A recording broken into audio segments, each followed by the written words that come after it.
his term. He was quoting somebody else who had mentioned it in London.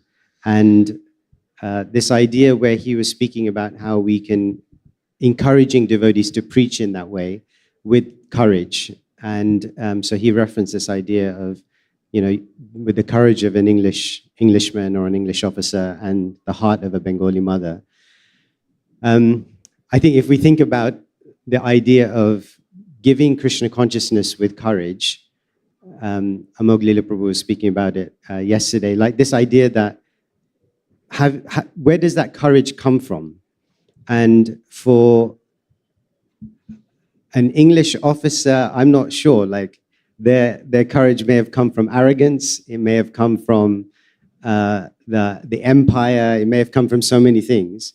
And Guru Maharaj, when he would refer to preaching with courage and this idea, and he gave this example that if somebody is the child of a very wealthy person, then that child doesn't need to worry about anything and so he was making this point that Krishna is the Supreme Personality of Godhead and we're trying to be his servants, and therefore, what do we have to worry about? So I think this idea of courage comes from this notion or this idea or this confidence that Krishna will take care of me regardless, no matter what, he's going to take care of me. So therefore, I can have courage in how I present Krishna consciousness. I have courage in doing something that may seem risky because we have confidence that Srila Prabhupada and Krishna are there. So I feel that Srila Prabhupada was referring it in that way, that not necessarily that's what the English officer has, but they have their confidence based on something else. We have our confidence based on something else. And so that's how I understood that idea. Does it have to do something with the outreach? I mean, because when you outreach, then you have to reach out. You have to go out of a comfort zone and then you actually go to a new audience, face them, and then everything which comes with it. So, and he also, like when Srila Prabhupada made that statement, he was talking about that the English created their empire. Now you can create Krishna's empire by preaching. So like reaching out to all around the world and giving Krishna consciousness. But the difference is that whereas they may have done it in one way, that devotees want to do it with this idea. Devotees want to do it also not just with that kind of heartless courage, but with the courage that's tempered by the compassion or the heart of a Bengali mother. So I think that's what I took from that. Okay, so we take the cue from here. Courage actually refers to the kind of being prepared for something new which is going to come. So that's very encouraging. Thank you, Prabhu, for that reply. Now we come to our Amogh Lila Prabhu. Let's hear from him about the heart of a Bengali mother. Why does Srila Prabhupada refer to the heart of a Bengali mother? I mean, it could be a Punjabi mother, a Marathi mother, a Gujarati mother. How does it really matter? And why does Srila Prabhupada mention this from this expression, Bengali mother? Actually, there was one English boy, American boy, but he was speaking such nice Hindi. So devotee asked him, you are from America, how come, you know such nice Hindi? How come? He said, because I spent time in India, that's why. Because usually the one who is from America would speak Hindi like this. हमको बहुत अच्छी लगती है, हम India में आते ही बहुत अच्छे लोग हैं, हमको बहुत नाइस फील होती है, ये अंग्रेजी है. पर कोई ऐसा बोले, मेरा बड़ा सौभाग्य है कि मेरा भारत में आना हुआ. कहता है, तू कैसा है यार, ऐसा कैसे? So then he said that actually I was having a father but not mother. तो मैंने पिताजी से पूछा, पिताजी, how can I have the love of mother? He said, well, all across the globe, the most loving and caring mothers are in India. So you should go to India to get mother's love. Because I may get second marriage, but this lady would get married because of my money. So she would love me, but not you. So in case you want to experience the love of mother, you should go to India. So I came to India. So then when he came to India, so he researched that, okay, there are various different kind of mothers, Marathi mothers, Punjabi mothers, South Indian mother, North Indian mother, Assami mother. He said all the mothers are very glorious. But the top two were Punjabi mother and Bengali mother. And out of the two, after doing a lot of research, Bengali mother. So he went to one Bengali family, he stayed with them. He said, if I give you every month 1 lakh rupees, will you give me love of the mother? Mataji said, you bring your brother, sister also, no problem. So then he stayed with them, and then actually Mataji loved him so much that actually he got love of mother. And then she also advised him that you should learn Hindi as well apart from Bengali. So he knew Bengali as well as Hindi. So this person, out of his research among all the mothers, he realized that gold medal goes to Bengali mothers. So why mother in particular? I mean, it could have been a sibling, it could have been uncle, auntie. Why mother in particular? What does mother have to do with care? I mean, we do relate mothers with care, but then how, in the context of Krishna consciousness, how does it really make sense? In the material world, if you see, the most selfless relationship is that of a mother towards the child. Otherwise, all relationships are tainted with selfishness, where there is I. But we see, like in the case of Srila Prabhupada's mother, she even gave blood from her breast for some ritual so that my child Abhay remains protected. Who does this? And she would eat from left hand till the day my son objects, Mom, everyone eats from right hand. Why do you take from left hand? So till that day, she was doing this austerity, just so that my child is okay. It was a totka. Yeah, it kind of totka, but that has sacrifice behind it. It gives some kind of inconvenience. But why this inconvenience? So that my child is protected. So that's why, although in the material world, all relationships are having some selfishness. But among them, the best, which is least selfish, almost 100% selfless, that is that of mother. That's why heart of Bengali. Chachaji? No. Chachiji? No. Mother. Thank you for your wonderful reply, Prabhu. So my next question goes to Maharaj. Maharaj, you have been around for many years now, many decades now. We would like you to elaborate, how do we really care for devotees? What does care really mean? I mean, does it mean only the spiritual aspect of it, or there is a material aspect to it? If it is material, then how do we employ it in the spiritual world? I mean, how does it really work? What are the dynamics? Nama Om Vishnu Padaya Krishna Pastaya Bhutale Srimate Bhakti Vedanta Swami Tinamine Namaste Saraswata Devi Gauravanya Pacharine Nirvishesha Sunyavadi Paskachai Desatarane. In the Nectar of Instruction, text 4, which is about the 6 loving exchanges between devotees, Srila Prabhupada writes, this ISKCON movement is meant to facilitate these 6 kinds of exchanges that, and this is the love and care between the devotees. Yes, there is like a Bengali mother. This was in, I think, 96. I used to go when I went to Mayapur. Many devotees went to Calcutta to the house of Chaitanya Das, our godbrother. And his mother was still alive. And she was cooking for me, and she was just at my side, looking how I would take take one chapati, and then she gave me another. I understood something at that moment about the heart of a Bengali mother, the deep care.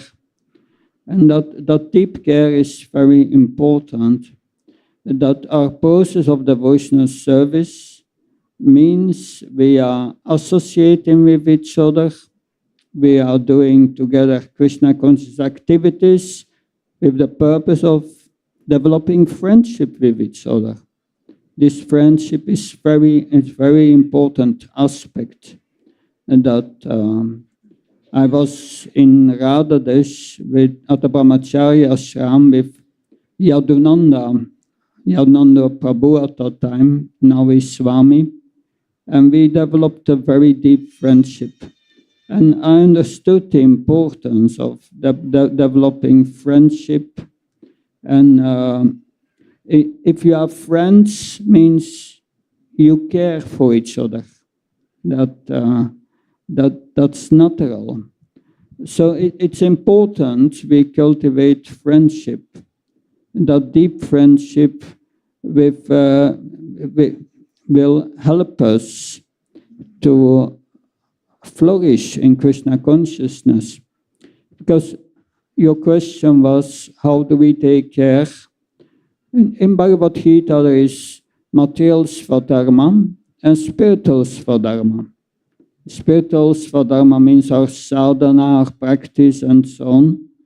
But this practice must be done in a way that we are also materially satisfied. That according to the Varna, Arjuna was a fighter, he was a Kshatriya, and that was his nature. Of course, in Kali Yuga it's all mixed, but we have our psychophysical nature. We must feel satisfied acting in that nature. And we see that we must do activities in which we feel also materially satisfied. And then we will be more peaceful to practice spiritual life. And that's one of the roles of the spiritual master, of the counselors, is to look after devotees that they are engaged according to their psychophysical nature. Then they will feel peaceful. That otherwise, when you are not materially satisfied, practicing spiritual life becomes very difficult.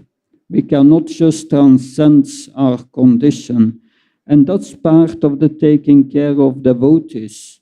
And Bhakti Charu Maharaj, he was expert in it. And he wanted to engage all the devotees in business, in doing things, get some activities for their livelihood within the movement so that they don't have to go out and associate with materialistic people. And that is beautiful. All the endeavors may not be always been successful, but his care was there to realize that, to engage devotees according to their nature. I think that is a very important aspect of our devotee care, which we need to develop further. I hope that helps. Hare Krishna. Thank you, Maharaj. So taking cue from what you said, I will like Naveen Krishna Prabhu to address this. Prabhupada said, I'm just paraphrasing, forgive me. Prabhupada said that material satisfaction and spiritual advancement go ill together. Prabhupada said something like that, to that effect. So how do we reconcile between these two? Because at times, I mean, we can go on and on and on about Yukta Vairagya, about engaging things, but then what is the limit to which we engage? So how do we understand what is the balance? I mean, there is a concept of balancing, and then again, we have authors who say that, no, actually you need to counterbalance. Only when you counterbalance, then you really reach success. So how do we really, I mean, how do we reconcile this? What is the samanvaya? That is my question to you. Okay, I think the quote that you're referring to, Srila Prabhupada, is saying an easy life and kind of spiritual life go ill together. And this notion of I can take it easy and spiritual life will naturally come because just chant and be happy kind of, there's a certain level of complacency that can be there. And I think also given that when there's an existential threat to something, or there's a very acute need. So, for example, when Srila Prabhupada goes to America and he's setting up ISKCON, then at that time there's obviously a critical need, and there's a push. Or, for example, in the UK, when the government was trying to shut down Bhaktivedanta Manor, then there was an existential threat. The temple was going to be closed. So in those types of moments where there's an emergency, then it's quite easy to motivate people to act because there's a threat. But in many countries now, ISKCON is extremely successful. And with that success comes the potential of complacency, because, materially everything's together. We have money, we have people, we have, all of those things are taken care of. And therefore, to create situations or that sense of urgency, that spiritual life is important for you and it's important for you to give it to others, to create that sense of urgency is it's a different challenge. So I think there's something there which Srila Prabhupada was trying to point to, that, and don't think that an easy life and spiritual life can go nicely together, because actually spiritual life, in the beginning we say to people, Krishna consciousness is a very easy process and very simple and joyful process. And of course it is. But then come all the other things that if you want to take spiritual life seriously, as opposed to just almost tokenistically, then that demands something from you. In the way that any serious profession, any serious athlete, anybody who wants to do anything at a elite level is going to be working way beyond the average person in that field. So then the question for us is, how seriously do I want to take spiritual life? And I think within ISKCON, we see the full spectrum. We see those individuals who truly given their life and soul and accepted and embraced so much challenge and austerity in that vein. And then we also get many individuals who are coming once a week and, for darshan. And then, so it's a journey, and it's not to say that we're forcing everyone to go on, one side of that spectrum, but I think we are encouraging everybody that as far as you can, you can go, just go into this with open eyes, that don't look for the easy life, because that's not where either your own fulfillment lies, your own happiness lies. None of that lies in just having an easy life, whether it's in the material world or in the spiritual kind of practice. Okay. Thank you, Prabhu. It really opened up it cleared few more doubts in my mind, personally. Thank you for that answer. Because we need to encourage. So your reply, you have given a reply on a broader level, much broader level. How do we care even for someone who is just visiting the temple once a month? We need to encourage them as well. It's not that we just care for those who are inside and pakka and 16 rounds, early morning, this and that, all our lofty standards, we can say. But we do really need to care for those who are, maybe they come sometimes, they want to practice spirituality to a certain extent, but then they have their limitations, they have their reasons for not being involved. Thank you. So Prabhu, next question for you. How do we care for Vaishnavas with different levels of advancement? Being a leader in our movement for so many years, you have been leading our temples, our yatras, our preaching. So how do we really care for Vaishnavas with different levels? For example, when we care for sannyasis, there is a different level of care that is required. When we care for grihasthas, our congregation members, then of course we need to have a different approach. And then when we care for brahmacharis, there is altogether a different spectrum. We need to care for children. So how do we develop a system where we can care for everyone and anyone who comes across? Yes. The beginning of care is by empathy. That's very, very important. Without empathy, there cannot be any kind of care. In fact, there are systems that are made for care. But when empathy is not there, so that means the soul is absent in that caring system, so to say. So we need to empathize with everyone. Even sannyasis also. Sannyasis, they have their own needs. They are Paramhamsa, they may be Mahabhagavatas, no doubt. But they also have some needs. Like, for example, it's about their physical care. We should not trouble them so much. We see that sometimes sannyasis, they don't have any private life. Why? Because everyone is just rushing in. No. So we may take some time, of course. We should take their association, but we should also give them their time.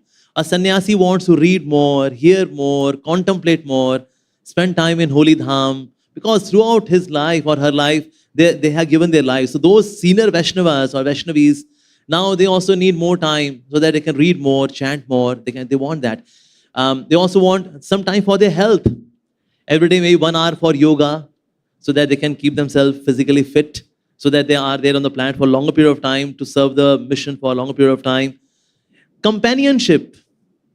There was one devotee, he applied for sannyas, and he told one sannyasi that, Maharaj, I have applied for sannyas. And that sannyasi said, well, welcome to the world of loneliness. Because sometimes, sannyas is a way too lonely. Sometimes sannyasi doesn't fall. Why? Because of lust? No. Because of loneliness. I want someone to share my heart. So that's a need. Like earlier, GBC meetings were focused more on management, agendas, minutes of meeting, we have to cover them up. But we could see that during 80s, we saw some of the very great leaders falling down. But then GBC changed their strategy. Okay, 50% Harikatha. And then 50%, okay, agendas, meetings, okay, all right. We will assign time for that as well. But having time for Harikatha. So some of the senior devotees talking about Harinam, some practical aspects about preaching. So all of these things are required. So meeting with each other, sharing hearts with each other, that's so much required. And I would say in this icon is His Holiness Bhakti Charu Maharaj. The way he would meet his god brothers, the way he would meet the senior devotees, wow, very welcoming, very warm, very loving, very accommodating, very facilitating. And he would meet them in such a friendly way. So that's why seniors, they have their needs. Brahmacharis, they also have their own needs. They also need their own space where they can have their books, they can do their sadhana. They should be rightly engaged because brahmachari has got energy. In case he doesn't spend energy at the right place and maybe on the smartphone then. And worst is that spending or wasting energy in bathroom.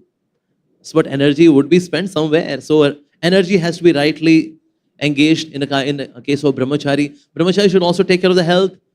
That's also very important. In case brahmachari falls sick, that also becomes one of the reasons why brahmachari leaves and becomes a householder. So that means we should take care of the brahmacharis as well. Togetherness, friendliness. Usually those who are introvert, they become brahmacharis. And that's why they don't make friendship. But they also need friendship because sometimes they can't share their heart with Guru. But with friends, we can share a heart without any hesitation. So brahmachari should have good friends, especially in brahmachari ashram. He should have good friends. Very important. In terms of medical needs, in terms of facility for preaching. Sometimes brahmachari is bringing money, but then temple doesn't give money for preaching. Prabhuji, I want some laptop. Hey, that's Maya. But I bring so much money, you can audit my laptop. No. So he doesn't get money for preaching. And that's why he is feeling suffocated. I'm not able to preach because I'm not getting such facility. Ideally, temple management should give all facility to the brahmachari for doing any kind of preaching work in terms of gadgets or traveling, whatever. Grihasthas have got their own life, busy life, very demanding life. So we should empathize with them. We should not be so much imposing upon them. You're not coming for Mangal Aarti, you are in Maya. Yeah, once in a week, you should be coming to temple for Mangal Aarti. The rest of the days you can do at home. So empathizing with them, with the concerns which they have towards children, towards the spouse, their work life, sometimes is way too demanding, very excruciating. So they also need empathy. Sometimes I see preachers are so heavy on grihasthas, very heavy. Now Prabhupada said, getting married means 75% not going back home, back to Godhead. You guys, 75% already not going back home, back to Godhead. 25% do something. So we threaten our grihastha devotees. They are doing their best. They are making temples. They are organizing Rath Yatras. They are doing so much. In our dedication, mostly Matajis are cooking for the Lord. They also take care of the household duties, their sadhana, plus cooking in the temple. So they are doing their best. So after doing so much of work, they need some rest as well. Yeah, so my question is, how do we care for these different levels of advancement? I mean, because what Yes. we are discussing are, we really want to churn out the practical factors of it. Yes. How do we care for these different levels of advancement? When we do all of these things with them, then they are able to focus on their spiritual life. Currently, because we are having some bodily consciousness, we are not Paramahamsas, we are not Mukta Jivas. Even Hamsas, Yes, they drink Hamsas, milk. they drink of milk, course. right? They need, that's true. So that's why by taking care of these needs of theirs, then in the way, we are now letting them do bhakti. That okay, we'll take care of all of this, now you focus on bhakti. So when platform is disturbed, then one cannot really dance on that platform. So dance of bhakti can happen when the platform is solid. In case platform is wobbling, so then how can one dance? So that's why these things are required. And of course, this also includes spiritual care. We should also facilitate more Hari Katha, more Hari Naam for them. In case they are losing out, so we should also be with them. It's required. Sometimes like somebody has left Krishna consciousness. So instead of blaming, you fell in Maya. No, we should go to that devotee, meet the devotee. Like one devotee, he stopped coming to temple because of some kind of issue or out of weakness. He stopped coming. So one of the Maharaj, one of the sannyasi, he asked the devotees, what was his favorite? They said, Mangalarti sweets was his favorite. He said, give me those sweets. Where does he stay? He went there. He said, Maharaj, I know why you have come here. To bring me back to ISKCON. I am not coming, Maharaj. Maharaj said, no. You can come at your pace. I have brought some Mangalarti sweets for you. I know you like it. I just came for this. That's it. And then after 2-3 days, that devotee came to temple. Maharaj, with your Mangalarti sweets, you hooked my heart to Radha and Krishna. Thank you so much. So that ways we have to show concern. Like there was one devotee, he was initiated, Indra Maharaj's disciple. And he stopped practicing bhakti. 4 regulative principles he was breaking. 16 rounds he stopped. So Maharaj met him. Maharaj said, okay, so I came to know that you're back to your normal life. He did not say you fell to Maya. He said, you're back to your normal life. He said, yes, Maharaj. He said, okay, do you love me? He said, yeah, Maharaj, I like you. He didn't say love. He said, yeah, Maharaj, I like you. He said, okay. Because you like me, would like to chant just 4 rounds for me, not 16. 4. And any of the 1 regulative principle, only anyone. He said, okay, Maharaj, done. And then he started doing it. So after 1 month again, Maharaj came to him. He said, so are you chanting? Yes, Maharaj, 4 rounds I am chanting, Maharaj. And that regulative principle, yeah. 3 you are breaking, that's okay. Gradually, Maharaj in this way brought him in around 6 months to 8 months back to 16 rounds and following 4 regulative principles. So Maharaj showed the compassion of a mother. At the same time, he was not compromising on principle. But he let that devotee take the time to come back to the original standard. So we should have that patience also. We are dealing with patients. So with patience, we need to have patience. So that's why, so in this way, everyone can be brought back. There is one saying, there are no bad students. They are just bad teachers. So somewhere we are to groom ourselves in a way that we bring different souls to Krishna. Thank you. So Maharaj, that brings me to our next question. What constitutes normal? Like Prabhu said, back to the normal level. So what is normal for one it may be abnormal for someone else. So is there really a universal standard in our institution? For example, we take it for granted. Anyone who is seriously engaged with us must be following the 4 regulative principles, must be chanting some rounds. Yeah, we presume they are chanting 16, but at least they should be chanting some rounds. So how do you define that norm? What is the norm for being a devotee? When we really say that, yes, now you are eligible for our care. What is that norm? Srila Rupa Goswami explains in Nectar of Devotion, there are principles that, and there are other instructions. The main principles, they should be followed. But then there is a lot of scope for variety. We are all different.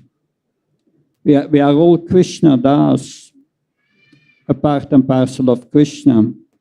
But we see we have all a different fingerprint. So we are all different, unique. We have all a unique relationship with Krishna. That in that way, there is diversity, and Prabhupada wanted unity in diversity. So what is the unity? The unity is Prabhupada and his instructions. That what is the diversity? We will all serve Prabhupada and Krishna in different ways. In the spiritual world, there is so much variety. But there are main principles, we cannot compromise them. Like 20 years ago, there was a group of devotees who wanted to change the 4 regulative principles in 3 regulative principles. And they started a petition and so on. And I remember Bhakti Charu saying, if they approve that if they follow these 3 regulative principles, then making spiritual advancement will be very, very difficult. So we cannot compromise with the main principles. But otherwise, others will be expert in deity worship, others in education, and so on. And we should be open for everyone to engage in the way they feel attracted to by their psychophysical nature, and that is natural. And so this is a very important question, that this diversity will always be there, but diversity should not be a point to have diverse attention to the mission of Prabhupada, because we are speaking today also about having the courage of an Englishman. Prabhupada makes that point that the English, they had this mood of expansion all over the world. And they effectively created the United States of America and Canada and so on. So this mood of expansion. So if we can use this diversity to facilitate this expansion, then we become very strong and successful in our endeavor. But to facilitate this, we must give everyone the facility to grow spiritually on their level. And I'm just thinking that, because in the 70s, the 80s, in the 70s, joining ISKCON means living in the temple. Automatically, you had a morning program, an evening program, you were hearing the Bhagavatam. But today, many times, devotees join who don't have an ashram experience. So, therefore, we must think about how to facilitate this care and extend it to everyone, also in the congregation. Like I'm a member of the sannyas ministry, and we are engaging sannyas candidates in creating smaller groups in their area. Devotees, 5 or 10 devotees maximum in one group, and they are more or less on the equal level of seniority.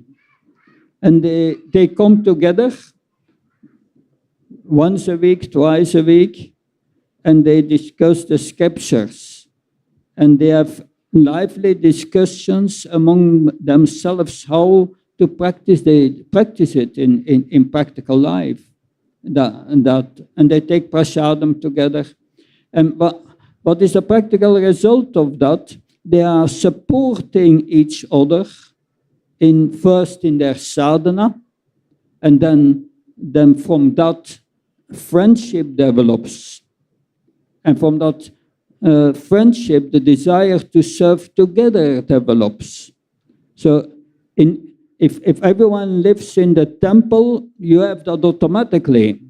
But now we have a different situation. Not practice all new devotees. They don't have really a long-standing ashram experience. But they must learn to create for themselves the ability to engage them in devotional service. That's also part of this devotee care. Because devotee care, yeah, if we look at Lord Krishna says in Bhagavad Gita, Ananya Sintiyantamam Yechana Payapaste Tesam Nityabhyuktam Yogakshena Famyam. Krishna says, yeah, I will give you what you need for your spiritual life and preserve what you have. And that same care we must extend. And we see Srila Prabhupada, he gave us what we needed, a whole program. Prabhupada said those who are living out of this temple, outside the temple, should have the same morning program. Interesting. So Prabhupada gave us also a mission, and especially this mission, engaging in this mission, that's the second part, the preaching, is also part of devotee care. Because that was the point Navina Krishna Prabhu addressed, that if you are lazy in spiritual life, it will not happen. But it's not easy to get out of it. It's not just that I get a spirit. No. So one has to really put in some efforts. It's not like automatic. You just get into it and do it. But effort is one part. The second part is mercy. You need mercy to come out of it. It's not automatically. And mercy comes by pleasing Prabhupada and engaging in his mission. And when you engage in your mission, first is purifying, and you get mercy, spiritual strength. This is my personal experience after 30, 40 years practicing, that aspect of mercy. I did not understand that in the beginning.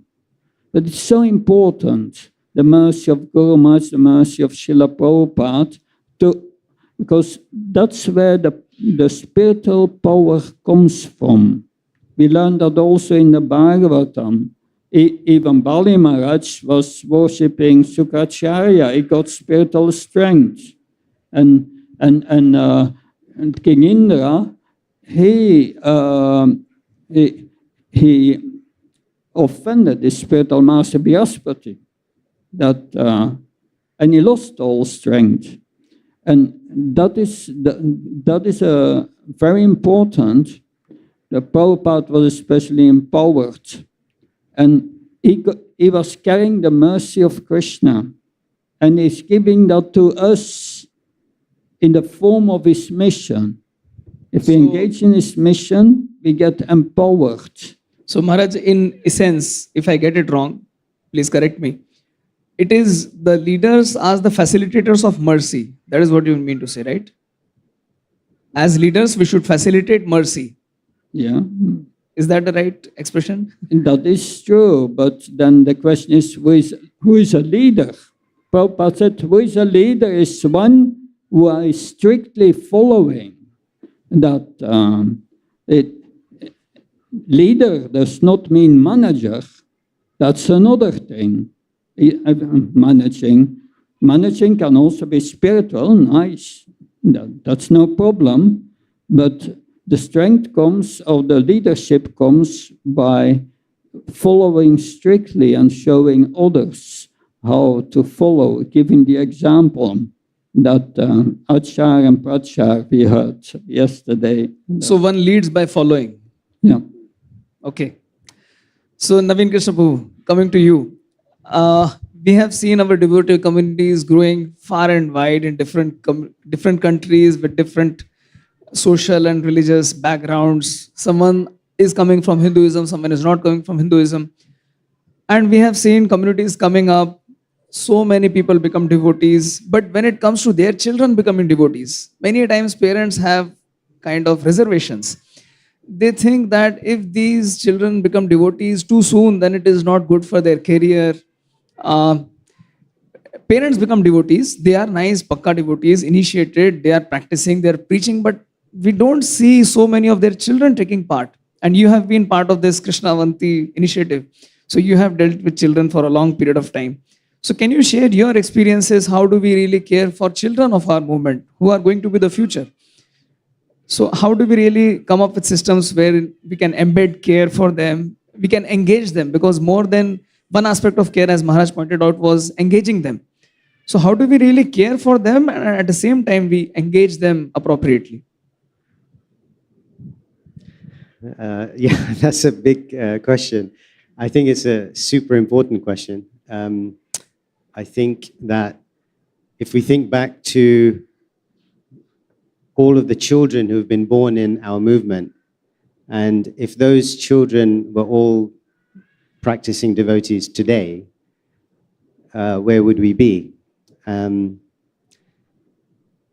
think that's why I've spent 30 years with the youth preaching with Pandasena, and many times I feel that they have the answers. I think that young people, if given the space, we at the Manor were extremely fortunate because we had, talking to Maharaja's point, we had leadership, particularly in a devotee called Shrutidharma Prabhu, who gave us so much. I was 18 at the time.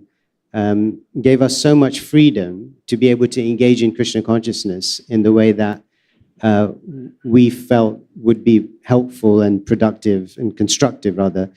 So he and the other temple devotees at the time facilitated that for us. And I, hand on heart, I don't see that degree of freedom everywhere in ISKCON. And I feel that when I speak to young people in different countries, I don't get the sense that the temple is empowering the youth to develop Krishna consciousness in the way that's appropriate for them. Many times when I speak to young people, they say to me, it's quite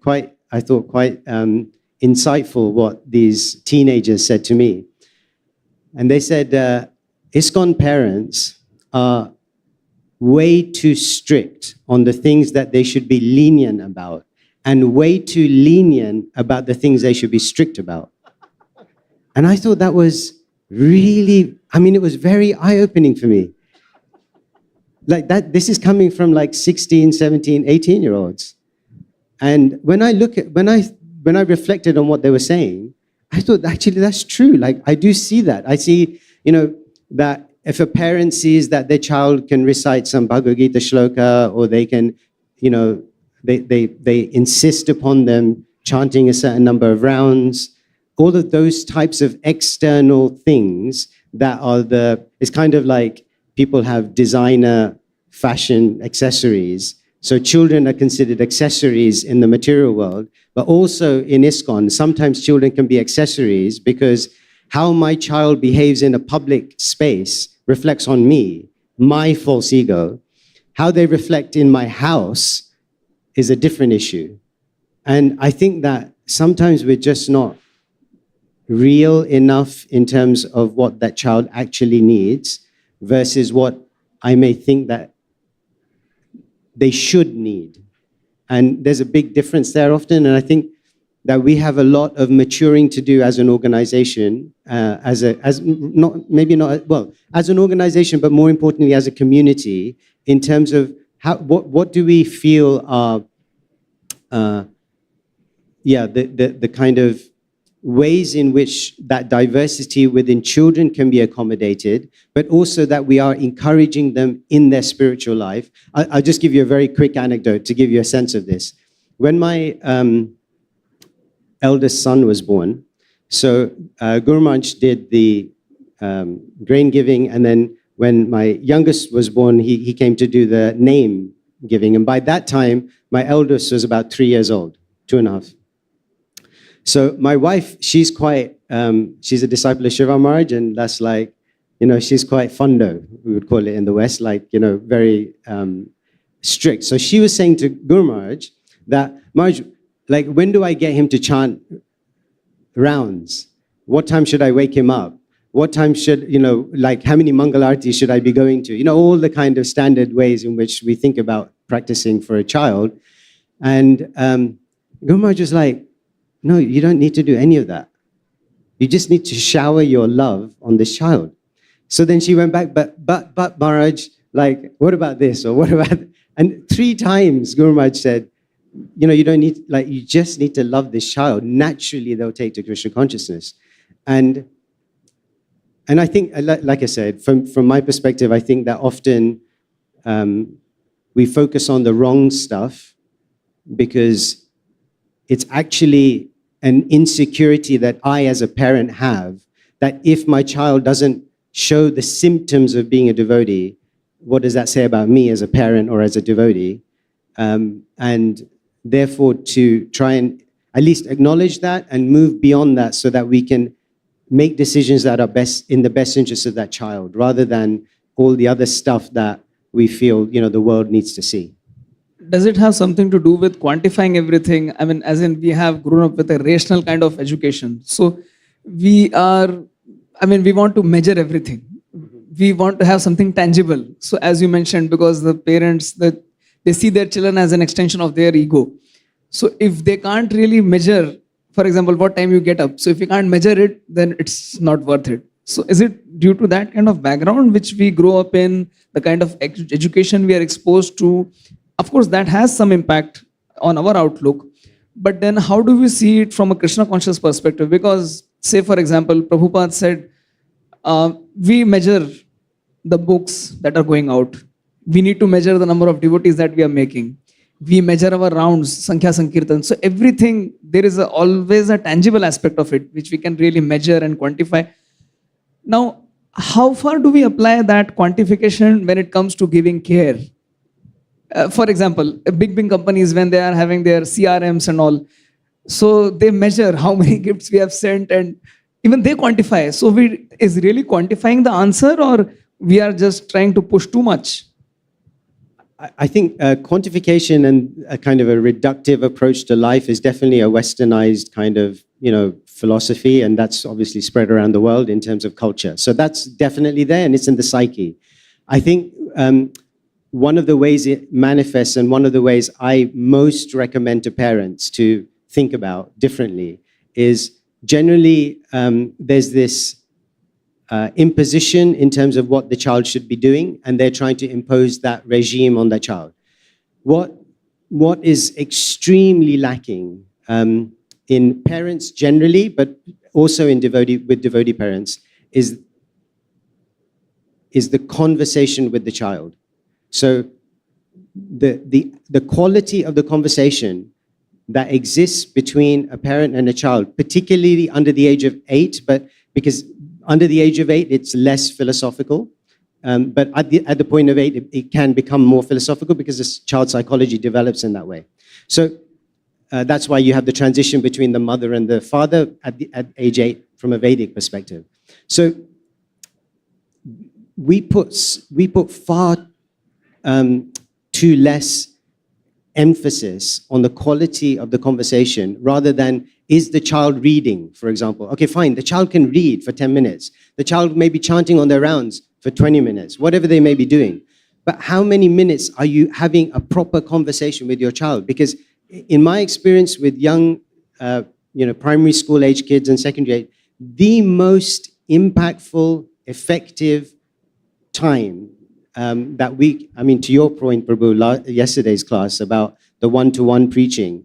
That's one-to-one preaching, is the conversation a parent is having with the child, not necessarily preaching, obviously in this context, it's a conversation, but the idea that that child feels loved, they feel secure, they feel like this person I'll do anything for that person. In our high schools, we have a few teachers, they're not all devotees necessarily, but these individuals, I can name them for you, where any child, any secondary school child in that school, they will say, I will do anything for that teacher.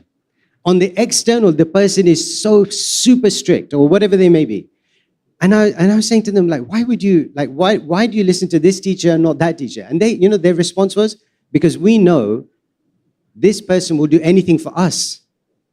They said that to me. And I thought, like, when a child feels that, we talk about the courage of an Englishman. Like, I have a slight issue with that, but but let's just talk about the courage, right? So, like, that courage, where does that come from? And when Chanakya Pandit says this famous thing about 0 to 5, treat them like a prince, right? Then like a 7. Why a prince? Because in those 5 years, that child, if they are showered with love, like Guru Maharaj was saying, that child will have such a sense of security, such a sense of love between the parent and the child, that when it comes to treating them like a servant between 5 and 15, they can accept that discipline. They can accept that guidance because they know, no matter what this person says, they love me. And then you can do so many wonderful things with that person, with that child. But if you don't bother to invest that time speaking to that child, like, then what do you expect after that? Yeah, I do remember a lecture where Guru Maharaj said that children need a lot of pampering, especially small kids. They should be pampered. Okay, so my next question to Amogh Lila Prabhu. You have to deal with a lot of ladies. So many Matajis come to you, they want to speak to you, they glorify you, they have so many things which they want to discuss with you. So you really deal with a lot of ladies as opposed to what brahmacharis do generally. So my question to you would be, how do we really care for Vaishnavis? How do we care for the ladies in our movement? How do we engage them? How do we, for example, in Prabhupada's times, we have seen a lot of ladies going out and opening centers, running centers and doing so many things.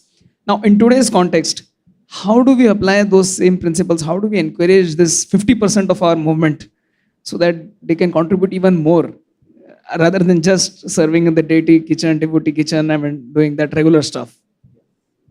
So ladies have got very important part in our movement. And when once devotees, they told that in the morning when we have darshan aarti, at that time we are listening to this Govindam Adipurusham by a lady. How come? Yamuna Mataji basically. Srila Prabhupada said, all of you can go to jungle, but we will hear Govindam Adipurusham from Yamuna Mataji in the morning. So Srila Prabhupada was very insistent that yes, ladies have got their very important role. When we say about, about being a brahmachari, dealing with Matajis, actually ladies are also, they see the kind of flavor you have, the kind of reciprocation you have, the kind of mood you have. And then they also accordingly reciprocate. Like many of the college girls, when they come and meet me, because I talk to them like a father and I treat them like a daughter, they also see themselves like a daughter and see me as father. Many of them write, our spiritual father, Amogh Lila Prabhuji, they write letters to me like this. In fact, sometimes they share such things which they do not usually share with anyone, which they would share with father. About whether social security, about their personal struggles in life, about their habits. But they share not with the erotic mood, but with as if I'm a daughter. So, my dear father, what should I do? So, the way we deal with them, if I become flirtatious, so maybe somebody would rebuke me, Amogh Lila Prabhu, what kind of eyes you have? You, the one who has vulturous eyes, please. Or somebody can become obsessed also. Well, he has those things, he has got those wings. Me too. So, how do we deal with them? That's very important. When you maintain a distance of respect, they also respect that distance of respect. They do that. So, ladies also have their own dignity. So, when we honor their dignity, they also honor your dignity. So, like yesterday, I was sharing one of the reasons I continue as brahmachari because of blessings of the mothers. Matajis bless me. In case even some Mataji, some college lady, she's trying to attempt upon me because she is having a bet with another girl. Can you melt Amogh Lila Prabhu? Can you melt him? So then another Mataji says, Amogh Lila Prabhu, be careful of that Mataji. She's not having good intentions. Who is telling me this? A Mataji. So when we have respectful attitude towards Matajis, they also shower their grace upon us. When we maintain that distance of respect, they also honor that distance of respect. So in this way, by our own behavior also, we should deal with them. And then they also feel happy about it. Ladies are ready to be under subordination, provided that shelter is dharmic, provided that shelter is also caring. So then they are happy to be subordinated. Nowadays, since men are exploitative, they are in themselves, they are very egoistic. And that's why ladies say, okay, we are also on our own selves. So this woman independent movement is started by men actually, not by women. So when we take care of them, like you see in India, most of the ladies actually, they are happy with their husbands because husbands are very caring. In West, they are macho men in the West, but emotionally they are bankrupt. Most of them, not all of them. So that's why we see that they need this kind of care, and then that's perfectly fine. So in our movement also, they can contribute very significantly.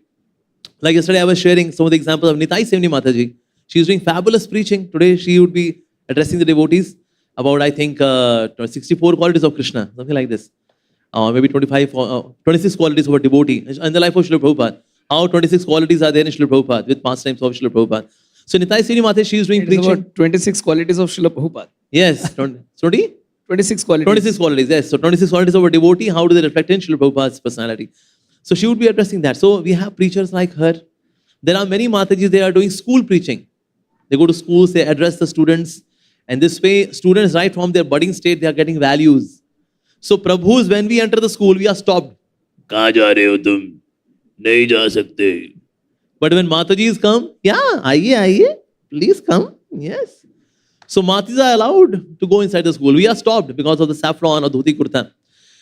So ladies, they are doing fabulous preaching in going to schools. They are doing it. Many of the Matajis, they also contribute to our online preaching. Some of the Matajis, they are having their online presence. They are doing very good preaching by doing from social media. Some of them, they are also very good in video editing. Sometimes we shoot the videos, we send them to Mataji, and Mataji edits them so nicely that video becomes very immersive because Mataji did such fabulous editing. So by being at home, they are protected, yet they are contributing to the mission. We have got such fabulous prasadam in our DT kitchen, devotee kitchen. Matajis are making wonderful prasadam. In a program, lecture is boring, no problem. Kirtan was punctured, no problem. Prasadam was awesome. Program was awesome in every mosam. So that way, east or west, prasadam is the best. Jai prasade pure sarvasha. Our asha is in prasadam. And prasadam is taken care of by the Matajis. They are working in the furnace. That kitchen is like furnace. And they work, they sweat themselves, they're profusely sweating. And they make such delicious, yummilicious, mercilicious prasadam. So that is also they are contributing in our movement. In our temple, ISKCON Dwarka temple, some of the departments are led by the ladies. Like we have bakery department. Matajis know how to cook. They know men are a crook. And we are so good cook. So cook can make crook. Devotees. So Matajis, they contribute in our bakery department as well. And sometimes we also take suggestions from them, regarding preaching, and they give such good suggestions. Why not? So in this way, Matajis have got their own very respected position. So, and they are blessed. I would say, like Srila Prabhupada, he says, usually in a kathas, why 80-90% are Matajis? Because they are non-judgmental. Men are judgmental. That's why in kathas, 20% are men. 80% Matajis, because 20% men are judgmental. Pata nahi, Swami ji, kya batayenge, kya nahi batayenge, what he will say. Even those who are attending, even they are judgmental. Who? Even those who are attending, even they are judgmental. Oh yes. And those who are not coming, they are absolutely. They are also partially. Pata nahi, Swami ji, kya hi karenge, meri wife बैठी हुई है, उसकी रक्षा करनी बड़ी जरूरी है. So men are usually more driven by rational. So they are more rational. But Mataji, Maharaj आए हैं, Prabhu ji आए हैं, कुछ अच्छा ही बताएंगी. So they are not judgmental. So that's why they come very easily to Krishna consciousness. So that way they are having advantageous position. Purush Ahankar is both in men as well as women. But it is exhibited more in men. Women also have Purush Ahankar. But when coming to spiritual life, it doesn't really stop their progress. So that way they are blessed in their own way. They have their own problems also. They have their own challenges regarding body or whatever. But otherwise, we see they are blessed in a different way. And they can become fully Krishna conscious. And they can preach. They can contribute in various ways. And we are proud to have so many wonderful Matajis in our movement. In China, in fact, 90% is all Matajis. They are to specially make programs for men to come. It's 90% Matajis in China. So that is, of course, I have a very significant place in our movement. Yes. So very soon we are going to have more Chinese mothers. Oh yes, of course. Why not? One Mataji, she asked Srila Prabhupada, sometimes people say that ladies have 32-ounce brain and men have 64-ounce brain. Is that so? Srila Prabhupada said, at least I can say about my female disciples, they have more than 64-ounce brain. So he was encouraging, actually, Matajis. So that way, we all have our different place, our different contributions to the movement. we recognize that and we can be happily situated in this wonderful, sweet movement of Srila Prabhupada, Sri Krishna Chaitanya Mahaprabhu. Yes. Thank you, Prabhu. So, Prabhu, Navin Krishna Prabhu, my next question to you. How do we engage Vanaprasthas, those who are retired or on the verge of retirement, who come to Krishna consciousness when they have seen practically most of their life they have spent in the Karmi world? How do we engage them? For youth, we have kind of standard program. It's like a machine. You put a product here, a raw material here, and an output comes from here. So it's kind of a really, really well-oiled machine. We know how to work with it. I mean, most of us are product of that machine only. But how do we really engage Vanaprasthas or retired persons or those who are on the verge of retirement? They have been everywhere. They've seen everything. And now, due to the higher taste of Krishna consciousness, due to the philosophy which makes sense, they get convinced and they join us. How do we engage them practically? There are ways to engage them. We can engage them in making videos, but then most of them are not so technically conversant. And what is the way out for them? I heard from Shiva Maharaj a story that Srila Prabhupada said, that, an anecdote he gave, that he was quoting, I don't know the specific institute in India, but he was quoting that as a reference, that there's a large institution in India. And he said the reason why they're successful is because it's run by individuals who were professionals. So, and his point there was that at some stage in ISKCON's development, those grihastas who have lived in the corporate world, who've done 30, 40, whatever years they've spent building their profession, that when they can take to Vanaprasth life, then they can become the managers in ISKCON because they have worked in the outside world. They know kind of what that looks like, what management can look like, all the rest of it. And then those individuals who are preachers by nature, who may be, whether brahmacharis or sannyasis, they can focus also on providing that pastoral care of taking care of the spiritual life. We definitely see that. I don't know the situation so well in India, but in the West, for sure, that potential seems to be there. And at the manor, Bhaktivedanta Manor, where I'm based, we have so many young people who are, in the US and in the UK for sure. Like there are so many young people who are in the top of their profession, devotees who are practicing, and we can see that in 5 years, 10 years, there'll be 50 plus, and what an incredible resource and contribution they can make if they're given the kind of the freedom to be able to bring their skills to Prabhupada's mission in that way. Because otherwise, because they've lived that life, to go from that to just doing sadhana may not actually, in the beginning it may be fine because it's a relief, but it may not be fulfilling in the same way. Like it may not be fulfilling their own potential. And so I think for me, that seems to be a key missing part that Srila Prabhupada was referring to there. And hopefully we'll see that happen. Okay, so with Vanaprastha comes experience. They have been through it. They have seen it all. And then they can apply those same principles and those same teachings that they have been through in our Krishna conscious perspective. Okay, thank you, Prabhu. So, Amogh Lila Prabhu, next question for you.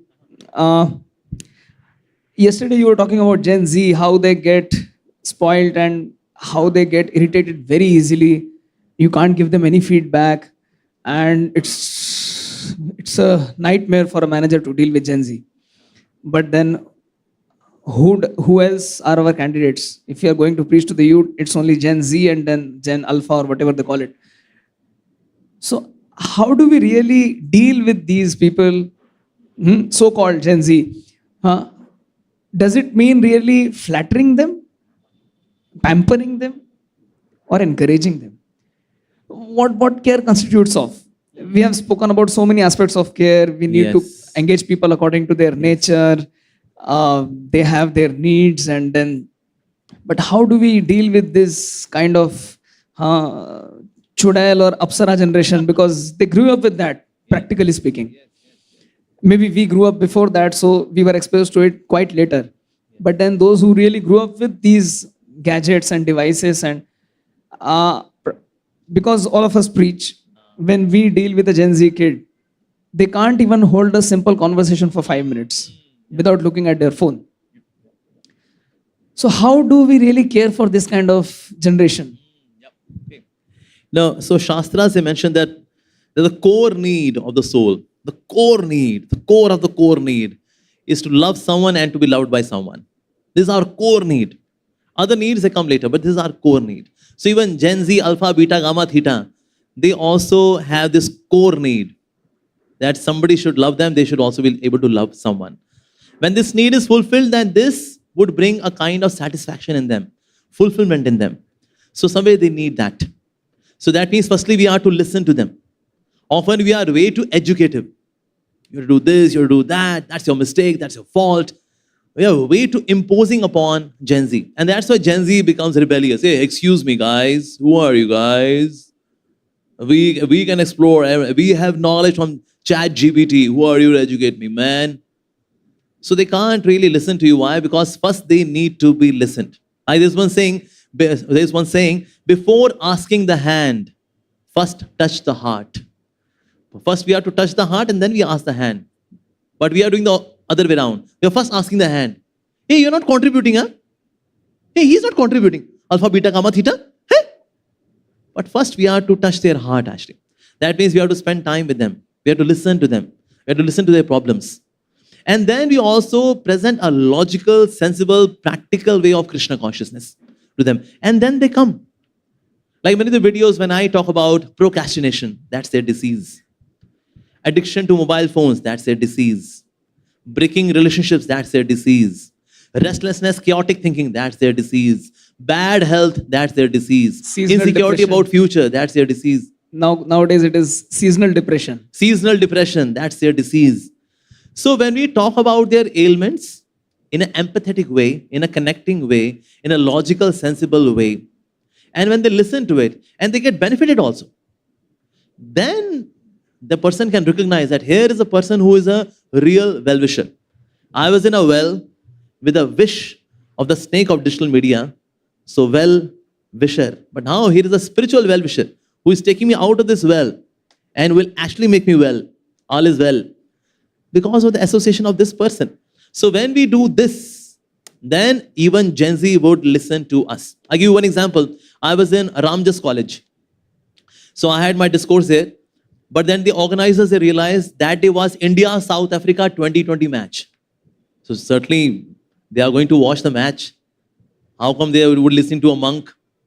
So organizer said, Amogh, Prabhuji, we are very sorry. Actually, we did not realize that today's India-South Africa 2020 match, quite possible when you are speaking, so students may get up and leave. Please don't mind. Like, yeah, it's okay. It's okay. I understand. You know, it's 2020 match, India-South Africa. So I started 10:30. 11 o'clock was the match. So when I saw that it's 11 o'clock, I said, I know today's match, India-South Africa. Those who want to leave, you may comfortably leave. Don't feel guilty that, Amogh Prabhu will feel bad. I understand. It's okay.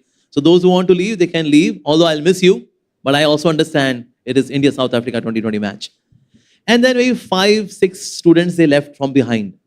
Rest 95% students, they continued to sit, listen to a monk for 1 hour, and then 2.5 hours of Q&A.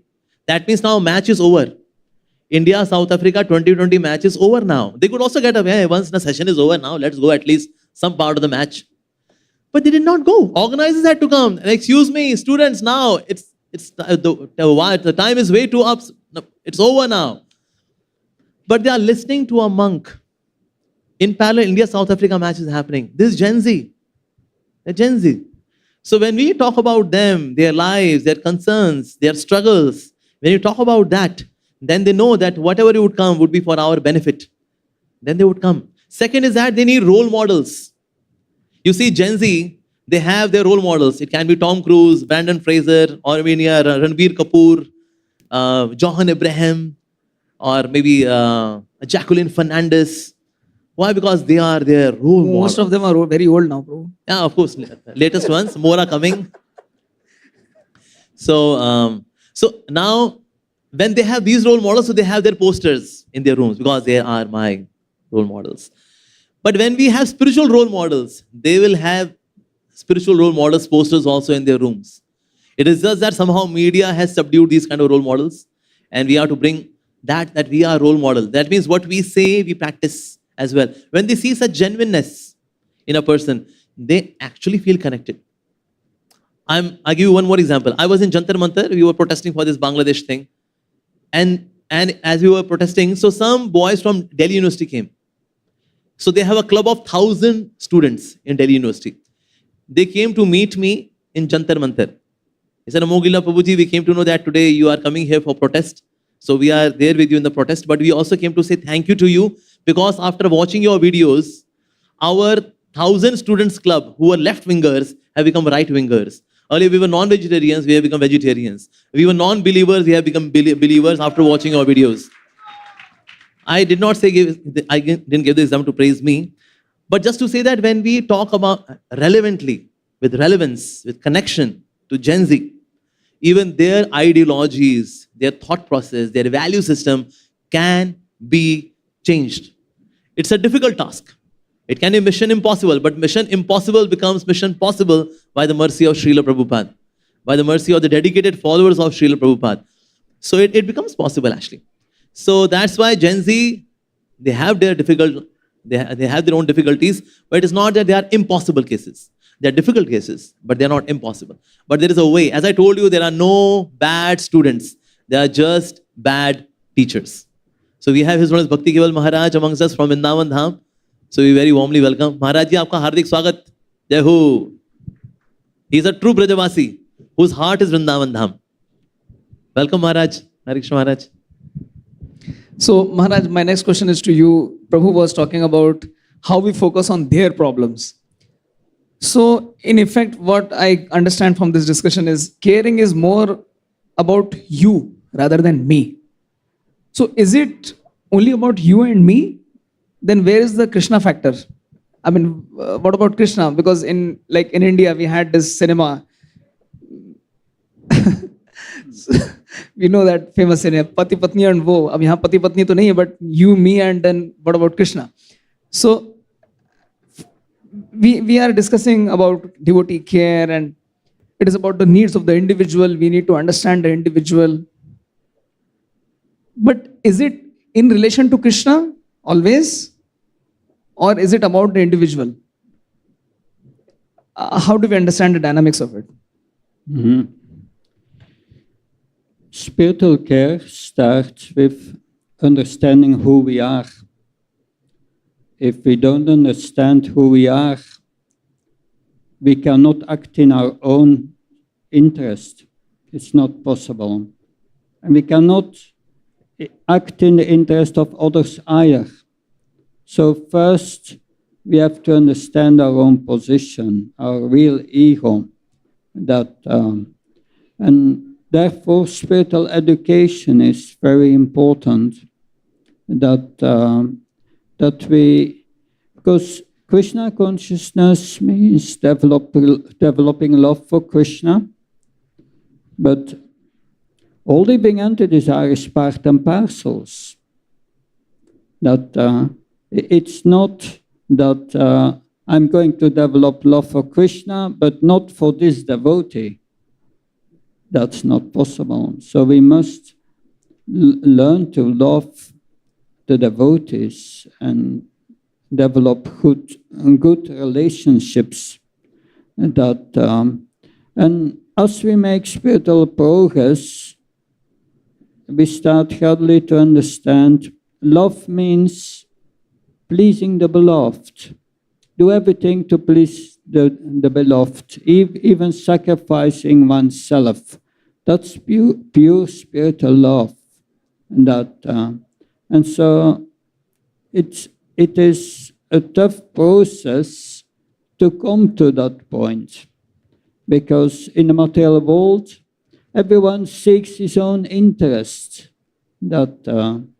But spiritual love means only giving. And that spiritual love connects us with Krishna, with the spiritual energy, and gives that ecstatic feeling in the heart, in the soul. So it's purity is the force also in our relationships. Therefore, we have nectar of instruction, how to control the senses. If we don't control our senses, we will act for exploitation. That first time I met devotees was in 92. I was in Antwerp, the temple in Antwerp. I also met Guru Maharaj there the first time, because he was at that time GBC for the area, or interim GBC. And I was a chartered accountant, so I went with my confection suit and tie, and I went to the temple because I had read already Krishna book, and I wanted to meet the devotees. So I met the devotees, and they were very nice, kind to me. The first thing I observed, and that has already been mentioned, they were interested in what I had to say. So they wanted to know what my opinion, they were interested in hearing from me. That's already very rare in this world. Nobody has time to hear from one another.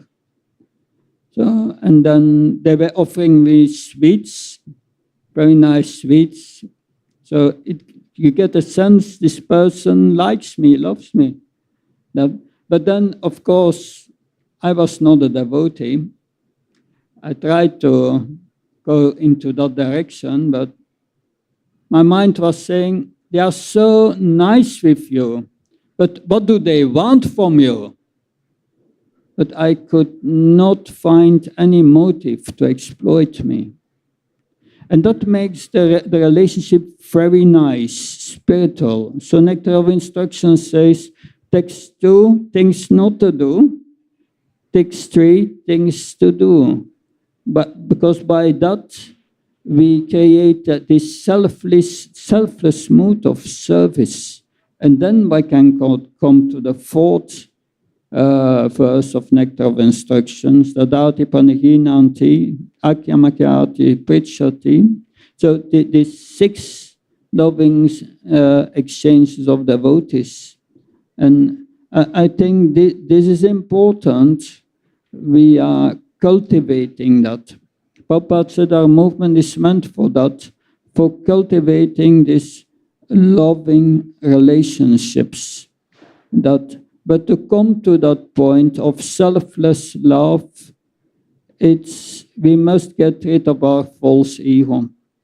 And it's a long process. But by associating with devotees who are advanced, then we get a sense of how to act, and our progress is going much quicker than just hearing the Bhagavatam at home and so on. So that is devotee care, is giving the possibility to everyone to associate with each other on a regular basis.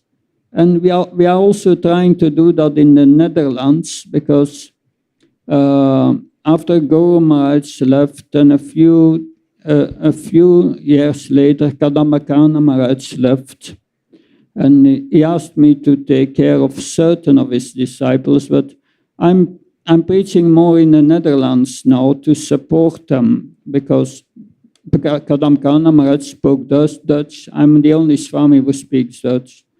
And what they observed there is that when I give seminars every 6 months there, and also in the preaching, the leading force they are all Matajis, all of them. They have their own Harinam party and so on.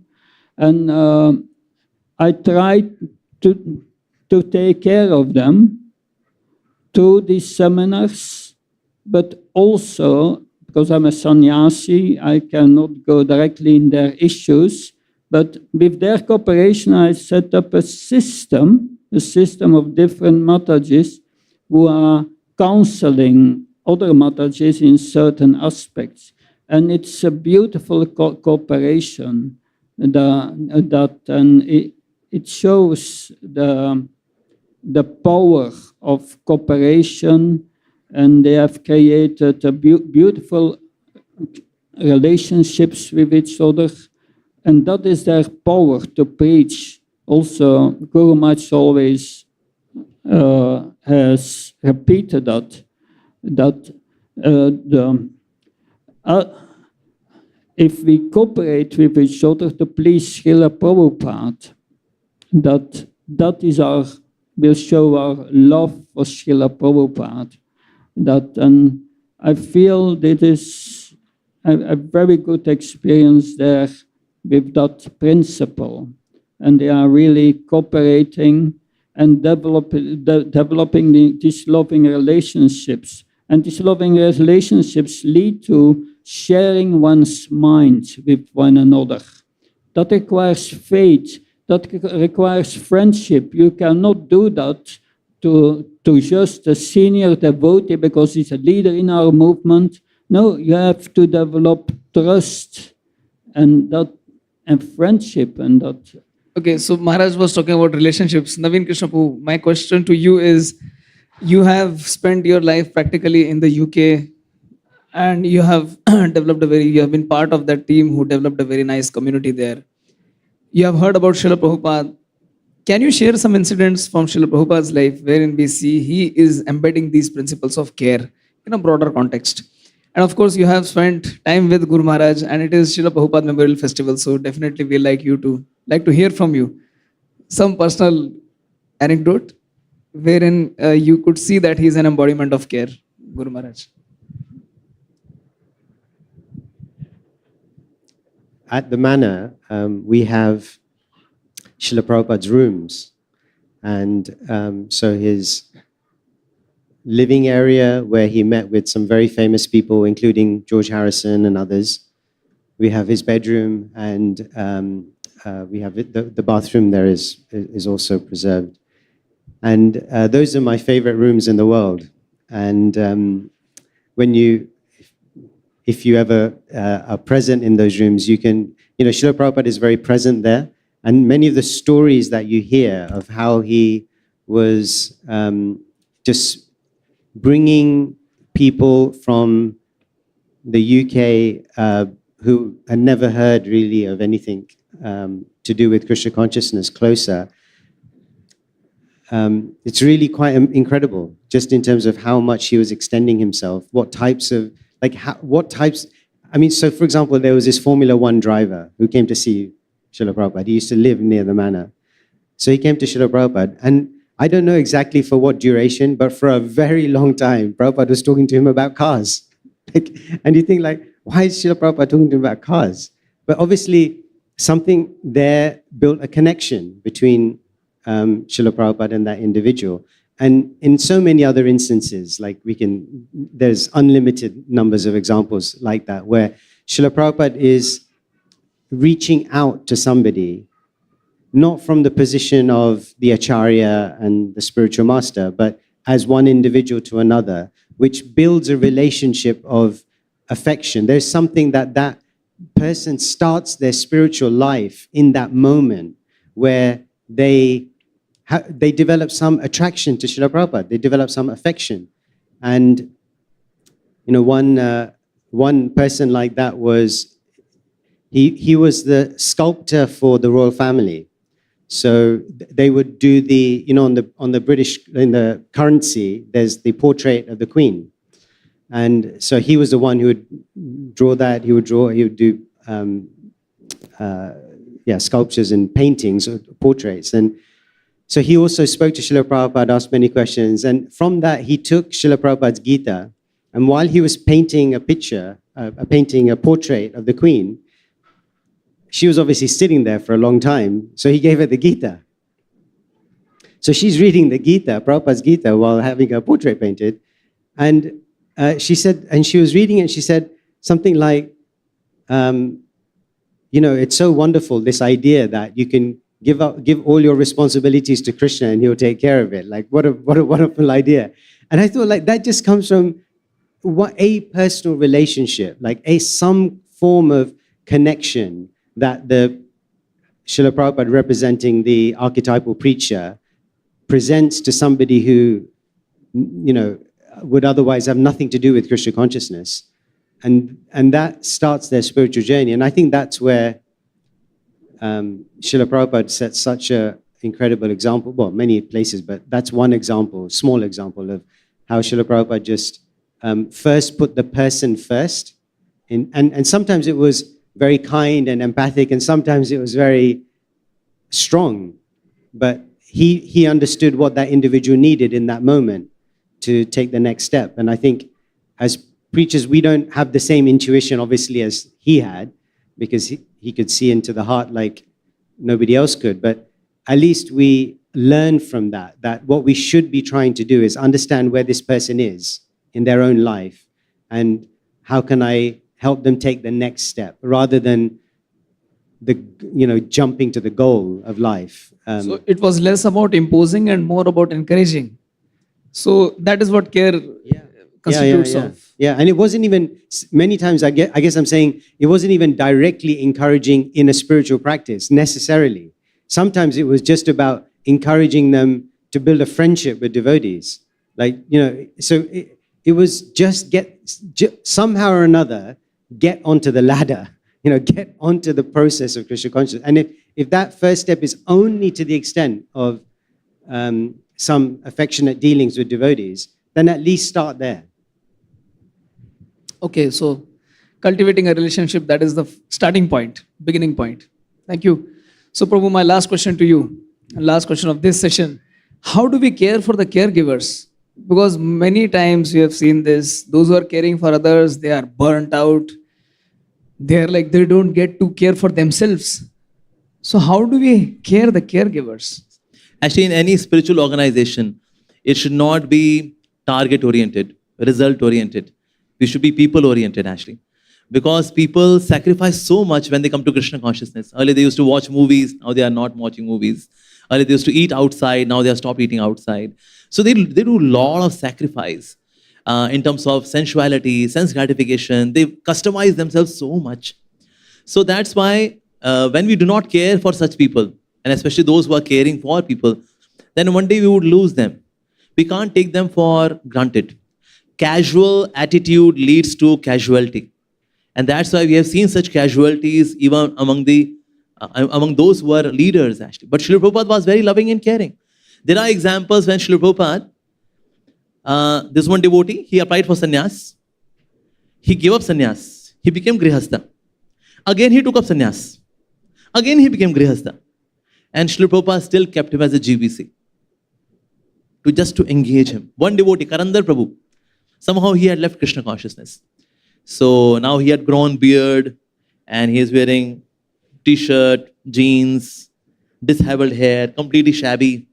Now he came to meet Srila Prabhupada. So he met the secretary. He said, I want to meet Srila Prabhupada. And secretary said, you want to meet Srila Prabhupada? Tell him that Karuna has come. And then this secretary came to Srila Prabhupada. Srila Prabhupada, somebody known as Karuna has come. Prabhupada said, bring him in. Immediately. And then that secretary told him, Srila Prabhupada allowed you to come inside. You can come. And then Karuna Prabhu did not walk inside the room. He crawled like a baby in the room. And Srila Prabhupada was sitting here. And then his legs were here. And then Karuna Prabhu came. And then did not speak a single word. He has his head here, lying on the lap of Srila Prabhupada. And then he was weeping. And then entire dhoti of Srila Prabhupada is now being drenched with his tears. And Srila Prabhupada is also weeping. His tears are falling onto the head of Karuna Prabhu. And Karandar Prabhu's tears are falling onto the dhoti of Srila Prabhupada. And this thing happened for half an hour. Not even a single word exchanged between Guru and disciple. But what was happening between them is beyond words. And next day, Karandar Prabhu, head shaved, dhoti kurta, bead bag, tilak, back home. They need care. Karandar Prabhu was a leader, protecting them. Like one sannyasi, he also fell from sannyas. So he came to meet Srila Prabhupada. He was, I think his name was Hanuman Swami, something like that. I forgot his name. So he said, Srila Prabhupada, and I know Chaitanya Mahaprabhu, he gave a Chota Haridas Thakur. Because Chota Haridas Thakur flirtatiously talked to a woman. He did not do anything illicit. But he just flirtatiously talked to a woman for some time. That's it.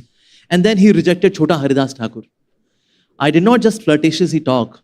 I engaged in full-fledged thing. Will you also reject me? Just like Chaitanya Mahaprabhu. And then Srila Prabhupada, what was his reply? He said, Chaitanya Mahaprabhu is Supreme Personality of Godhead. He can do whatever he likes because he is supremely independent. But I cannot give you up. I cannot do that because you are helping me spread the mission of Sri Chaitanya Mahaprabhu. That's why I'll not give you up. So wherever you are, even as a householder, you engage yourself in devotion service. Srila Prabhupada was very loving and caring to the devotees. In case there was one devotee, again very senior devotee. He came to Srila Prabhupada during 1977. Now Srila Prabhupada is in Palanquin. He comes to have darshan of Krishna Balaram in ISKCON Vrindavan. So he was giving Charanamrit to Srila Prabhupada.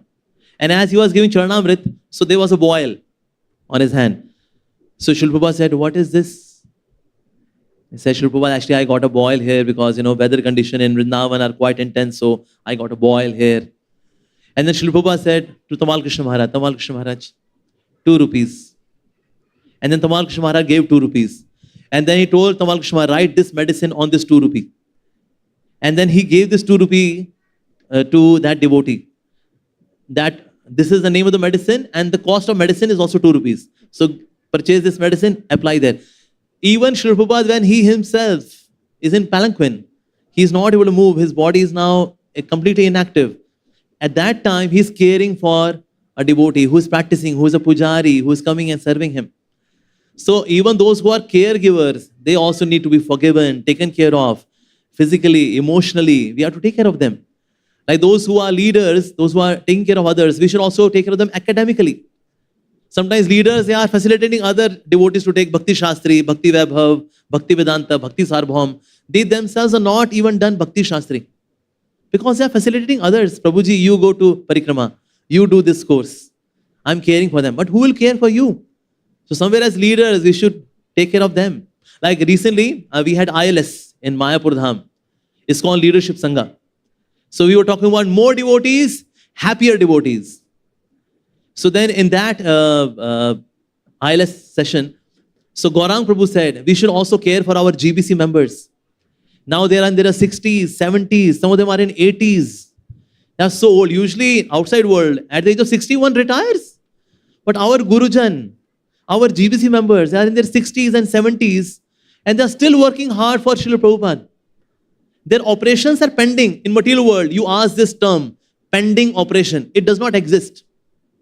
Operation means it is first priority. Rest everything will be taken care of. First, I'll get myself operated. Our GBC members, our Gurujan have their operations pending. Who will care for them? So we should also care for our senior members. They have been serving the movement from 40 years, 50 years. Who will take care of them? Once I met one very senior devotee and I just listened to that devotee. He was sharing his past years, experiences, adventures of preaching. And I was just listening. That's it. Sitting at his lotus feet and I was just listening. He said, Amogh Lila Prabhu, हम लोग बूढ़े हो जाते हैं ना, हमको बस चाहिए कोई हमसे प्यार से हमारी बात सुन ले, कोई हमको थोड़ा प्यार दे दे.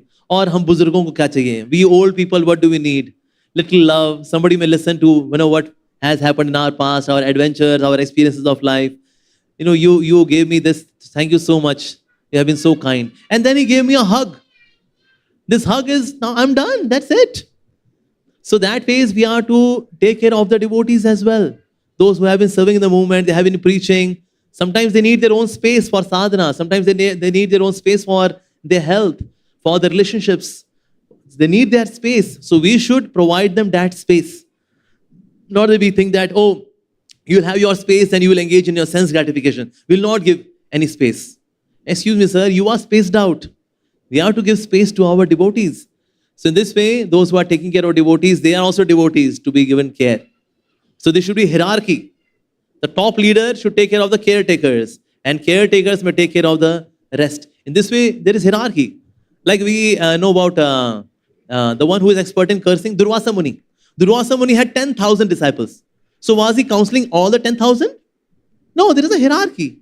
He takes care of you, the other few, they take care of other few. In this way, there is a hierarchy of care. So at every level, devotee should be taken care of. So that is a top leader should see that those who are caring, they may appear bindas, but still they also have their needs. So we should talk to them, listen to them, encourage them, appreciate them. Like one devotee, he said, Srila Prabhupada, I want to confess something. He said, yes. He said, actually, before coming to Bhakti, I was in jail. Srila Prabhupada said, it's okay. Krishna took birth in jail. It's fine. Why did you go to jail? He said, actually, I was dealing in drugs. Srila Prabhupada said, I was also dealing in drugs. I had Prayag pharmacy. I was dealing in drugs. It's okay. You continue. Encouraging. Encouraging. Somebody can have some past. Every saint has a past when saint was not a saint. But every sinner also has a future when sinner is no more a sinner. So that means everyone has got some history. When we can delete history from a browser, we go to tools, internet options, delete history, delete cookies, press OK. When in a browser also we can do. So in our mind also we should delete the history of somebody's past. It's okay. What happened? Let bygones be bygones. But what you are, that's most important. So that's why we should connect with them, care for them. What they have done in the past, we should forgive them. Forgiveness is such an exalted rasa. After bhakti rasa, the very relishing rasa is the rasa of forgiveness. So we should experience that rasa of forgiveness even towards the caretakers who sometimes they make mistakes. Mistakes can happen with anyone. So we should forgive them. That's Thank you so much. So let us make more space for the next program. We are already running ahead of time. It's 11:45. So let us chant Hare Krishna Mahamantra once and encourage everyone. Hare Krishna, Hare Krishna, Krishna Krishna, Hare Hare, Hare Ram, Ram Ram, Hare Hare. Thank you so much, Maharaj, Prabhus. His Holiness Bhakti Prabhu Swami Maharaj ki jai. His Grace Naveen Krishna Prabhu ki jai. His Grace Amogh Lila Prabhu ki jai. Srila Prabhupada ki jai. So next we have one more session. I think it will be facilitated by Naveen Krishna Prabhu. It's a panel talk again. Okay. But the topic will be different. Importance of reading and hearing from Srila Prabhupada. So again, this session will be in English. So please bear with us. The official mother tongue of ISKCON is English. Prabhupada said that. And it has been decided by the GBC that English is the official language of communication in ISKCON. So even if you understand English, that's very good. Even if you don't, we have our caring system. Our devotees who are caring for you, they are translating for you. So you can hear on YouTube. I presume Hindi translation is going on. I am not sure about the Bengali translation, but at least Hindi translation is going on. Many of you must have seen. Both are going on. Okay. Both are going on. Okay, thank you. So they are very caring. We are translating in so many languages. That's devotee care in action. So next, I will like to invite His Grace Naveen Krishna Prabhu. Prabhu, if you can kindly come and lead us through the panel talk. And the panel consists of,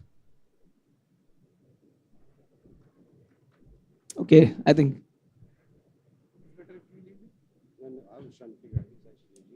Rishi Prabhu, Kaivalya Prabhu, and Sankarshan Prabhu. Okay, that's 15th. Sorry. That's today. Yeah. It's 15th, right? Yeah, that's today. That's today. Yeah, so But you have this temple department's presentation. No, that's buffer time. Yeah, already passed that. So we are at 11:45. So these three devotees. Yeah. I think only Rishi Prabhu. Okay, three of them are here. Yeah. Okay. You can come. Hare Krishna. So if I can please invite the panel members on to the stage. So His Grace Samika Rishi Prabhu, please if you could come up and take a seat. His Grace Kaivalya Prabhu and His Grace Sankarshan Prabhu. If you can please welcome them with a loud round of applause.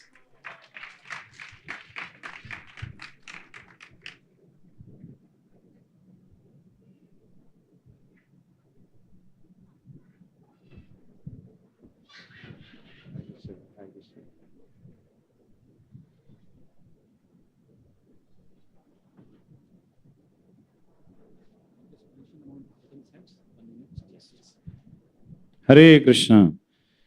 So now we will hear from these great souls hosted by His Grace Naveen Krishna Prabhu. उसके पहले इस session के बाद 1 बजे श्रीमद् भागवतम का वितरण होगा। तो श्रीमद् भागवतम आप यहाँ पे देख रहे हैं। श्रील प्रभुपाद जी से पूछा गया कि आप अमेरिका आए, तो बोले नहीं, अमेरिका तो कौन आई है, भागवत आई है, मैं तो साथ लेके आया हूँ। तो आप भी जब यहाँ से जाएं तो बोले आप वापस आए, बोले नहीं, भागवतम आई है, मैं तो साथ में आया हूँ। तो ऐसा कुछ करना चाहिए। तो आप सभी से निवेदन है कि यहाँ पे वरिष्ठ भक्तों के माध्यम से श्रीमद् भागवतम का वितरण होगा। और जैसा कि मुझे बताया गया कि गुरु महाराज की 80th व्यास पूजा पे ये हमें संकल्प लेना चाहिए कि 80 श्रीमद् भागवतम सेट का यहाँ वितरण हो। तो कई बार कहते हैं कि भगत सिंह तो होना चाहिए, कहाँ होना चाहिए, पड़ोसी के यहाँ? नहीं नहीं, हमारे यहाँ होना चाहिए। तो शुरुआत हमें करनी है। तो इसलिए आप सभी से निवेदन है कि आप अपना नाम पीछे सुंदर दामोदर प्रभु को दे दीजिए। ऑलरेडी 10 भक्तों ने लगभग अपना नाम दे दिया है। तो आप इस प्रकार से श्रीमद् भागवतम का प्राप्त कर सकते हैं वरिष्ठ भक्तों के हस्ताक्षर के माध्यम से। Now over Naveen Krishna Prabhu.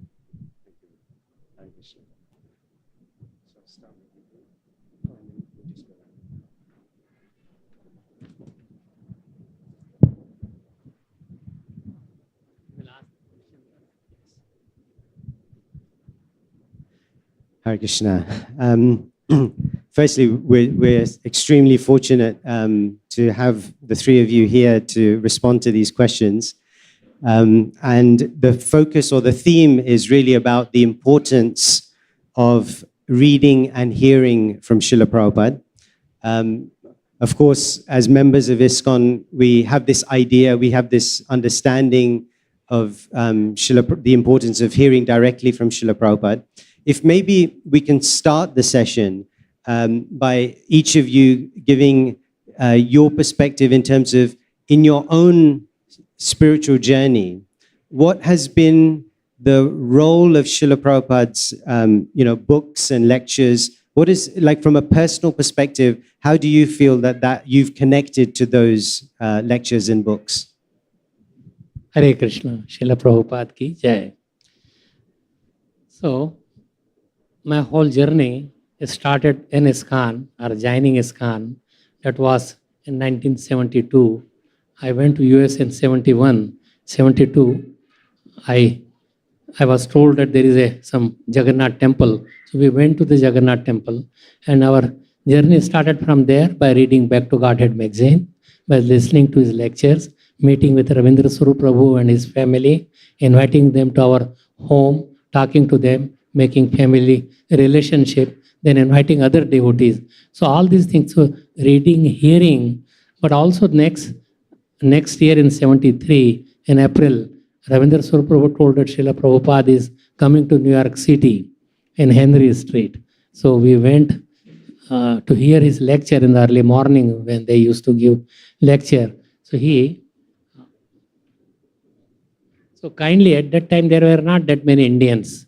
So he kindly invited us to his room when some devotees told us that Prabhupada is asking you to come and visit him. So we went there, asked him a few different questions, but it was so friendly relation, so intimate relation like father and son. Not that he was, still it was 73, he had many, many disciples, but he never showed any urgency or hastiness or not something that, so very in a way that as if we are familiar with him and I'm familiar to him. So different questions, they came in the mind, but it all started from hearing, and that is our whole background is hearing from Srila Prabhupada. Hearing means by reading his books, back, not only Back to Godhead, I got Bhagavad Gita also, so that also we read. And gradually I collected more and more books, so almost the whole wall was filled up with his Prabhupada's books and other books. Not only that hearing, but Satsur Das Goswami, I took his Brahman initiation from him. So Satsvarup Das Goswami is a prolific writer. Every time that he will sit, he will write, even in the bathroom, in the room. We made a room for him. He had a shake notes. So also I was with him, and so I was constantly hearing from him. So my whatever Krishna consciousness that I have, whatever little bit, it is from by hearing. So hearing process, and it's not that it is a second-hand hearing from Prabhupada. It's directly because his word is like a, so it's like a law for us. We have to just follow. And it's so strong that it is as if we are hearing from him directly. So it's not a second hand, but it is a first hand hearing from Prabhupada. Each word is as if like Prabhupada is saying that if you want to know what to do or what is your duty, is just read my books. I have given everything in my books. So book reading and hearing his lectures, it's enough for us to take back home, back to Godhead. It will purify our heart. It will purify all the misgivings. People, they drift and read many, many books, but other than books that is written by him are his disciples, because disciples, they take the gist or whole thing from Prabhupada, from Prabhupada's writing, from Ved, and then they write it so we could understand. Contemporary reading would happen easily if we read current devotees who are writing the books. That is also glorious.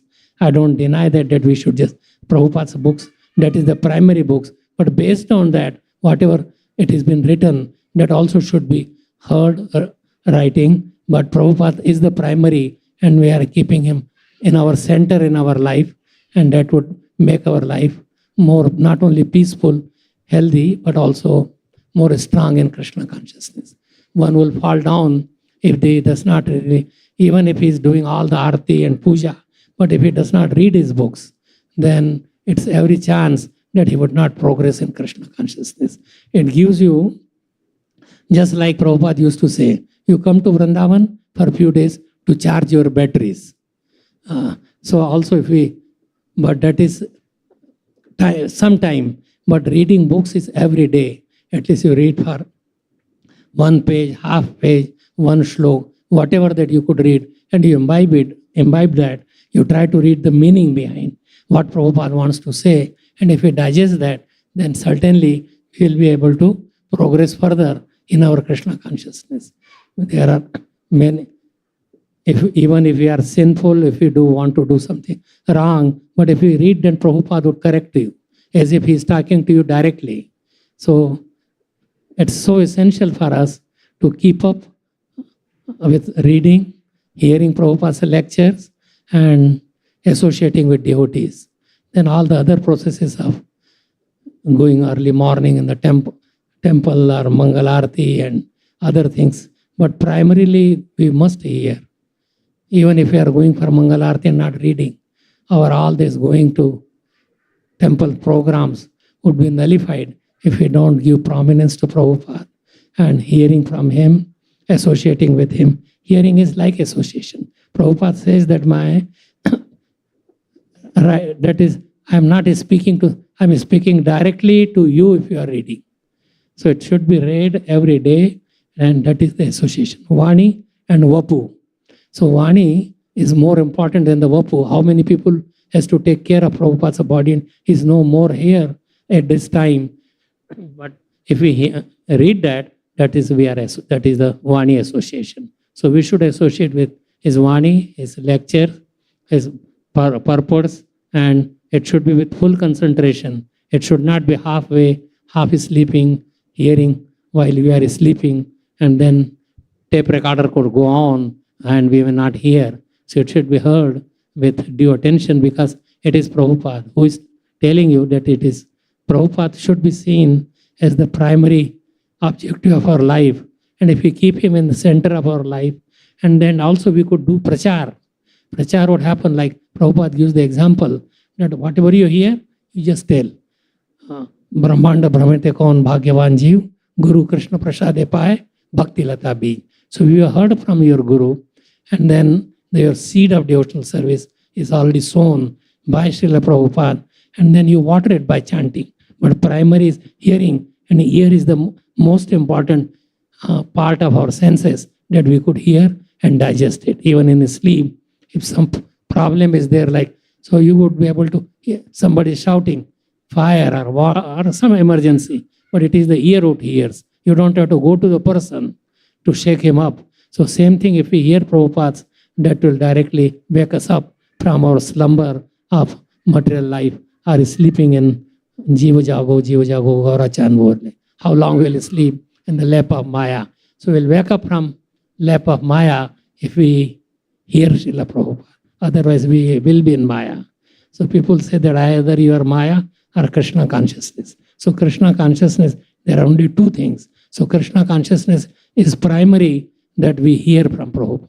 That is how it will give us to keep a study in our journey to back home, back to Godhead, or in our sojourn, whether this life or next many life.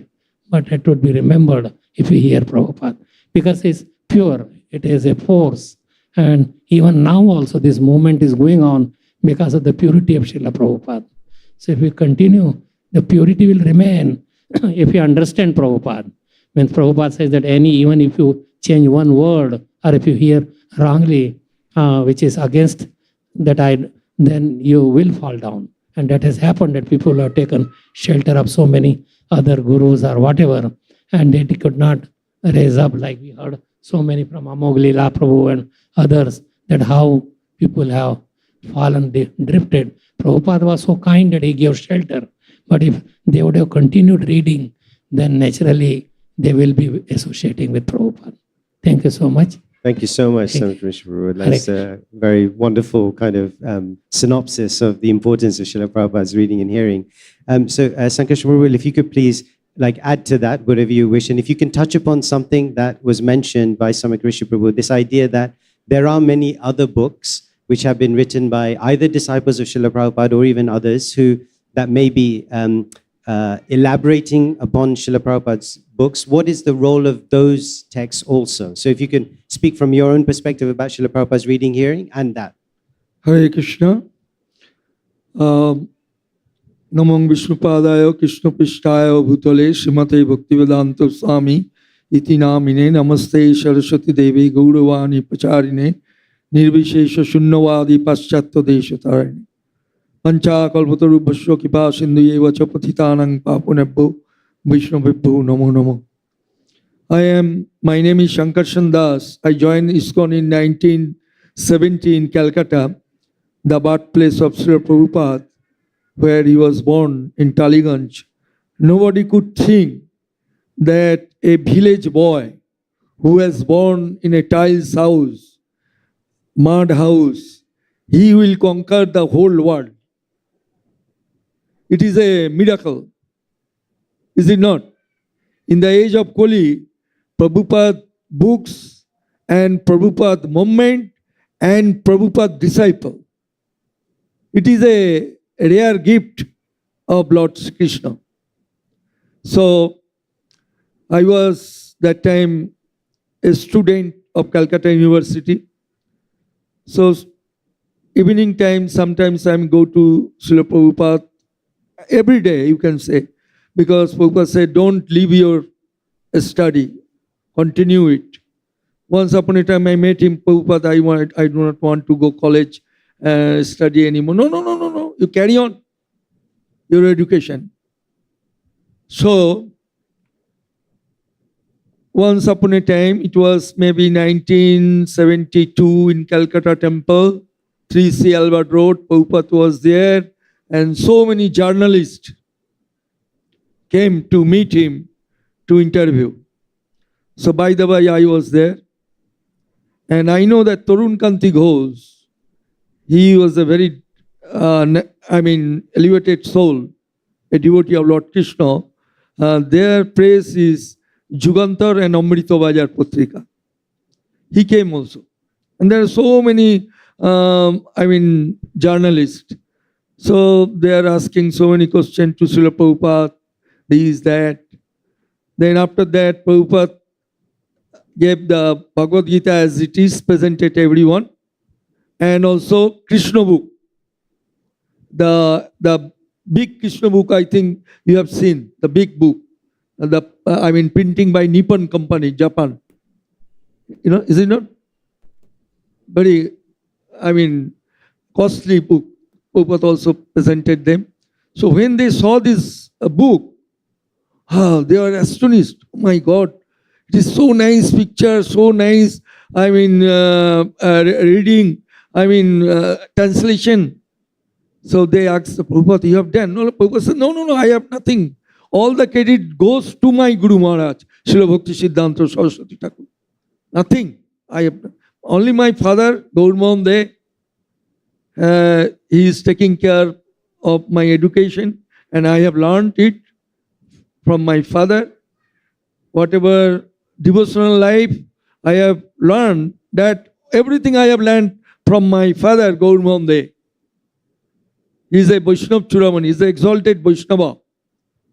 Because we know from very childhood that Gauramohan, they had a big cloth merchant and in Calcutta, and whenever any sadhu comes, he is giving in charity, cloth, money, fruits, whatever they require, they are giving.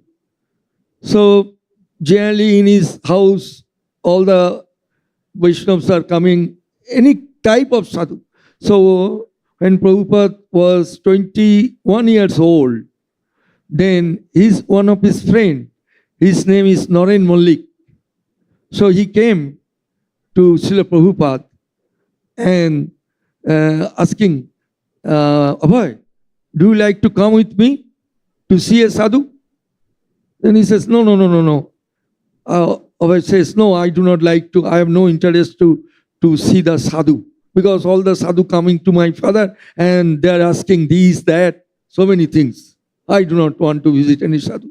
The next day again, Naren came. I called, come. I am requesting you, please come to see a sadhu and hear his lecture. Please come. Then some other, they agreed. Prabhupada used to ride bicycle, bicycle.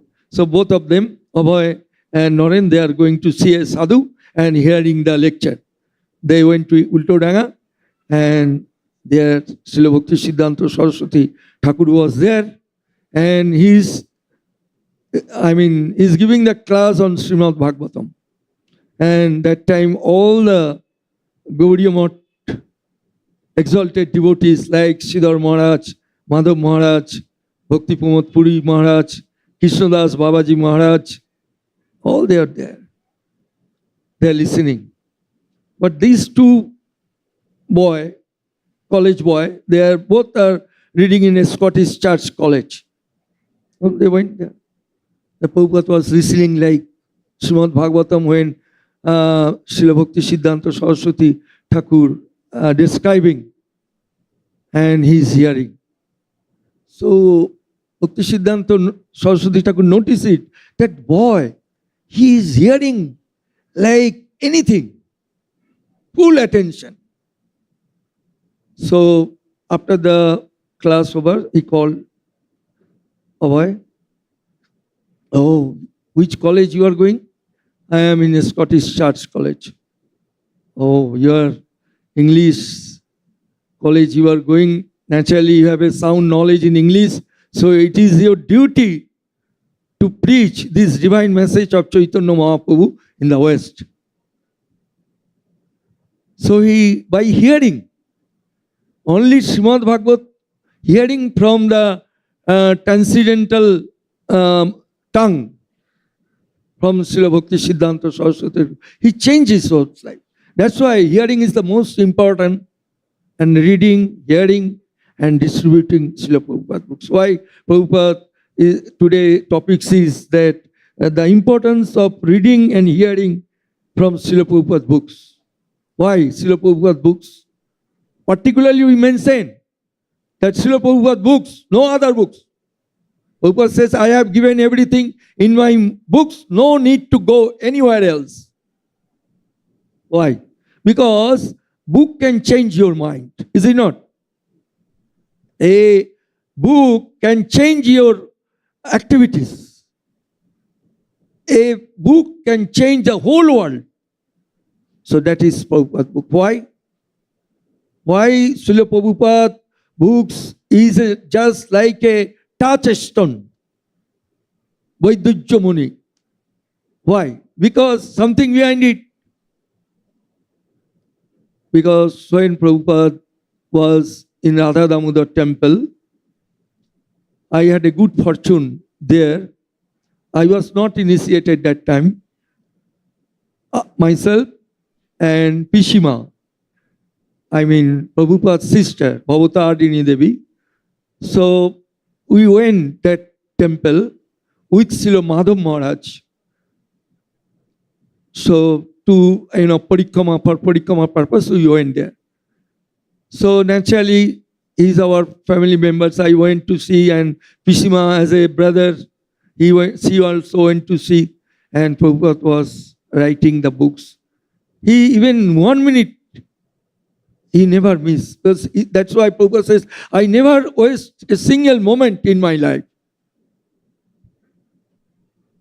So time is factor, because that's why Prabhupada was writing, and every day we have heard from reliable source that there is Sanatana Goswami Samadhi, Rup Goswami Samadhi is there, and Krishnadas, Kaviraj Goswami, Loknath Goswami, all the Samadhi is there in Radha Damodar temple.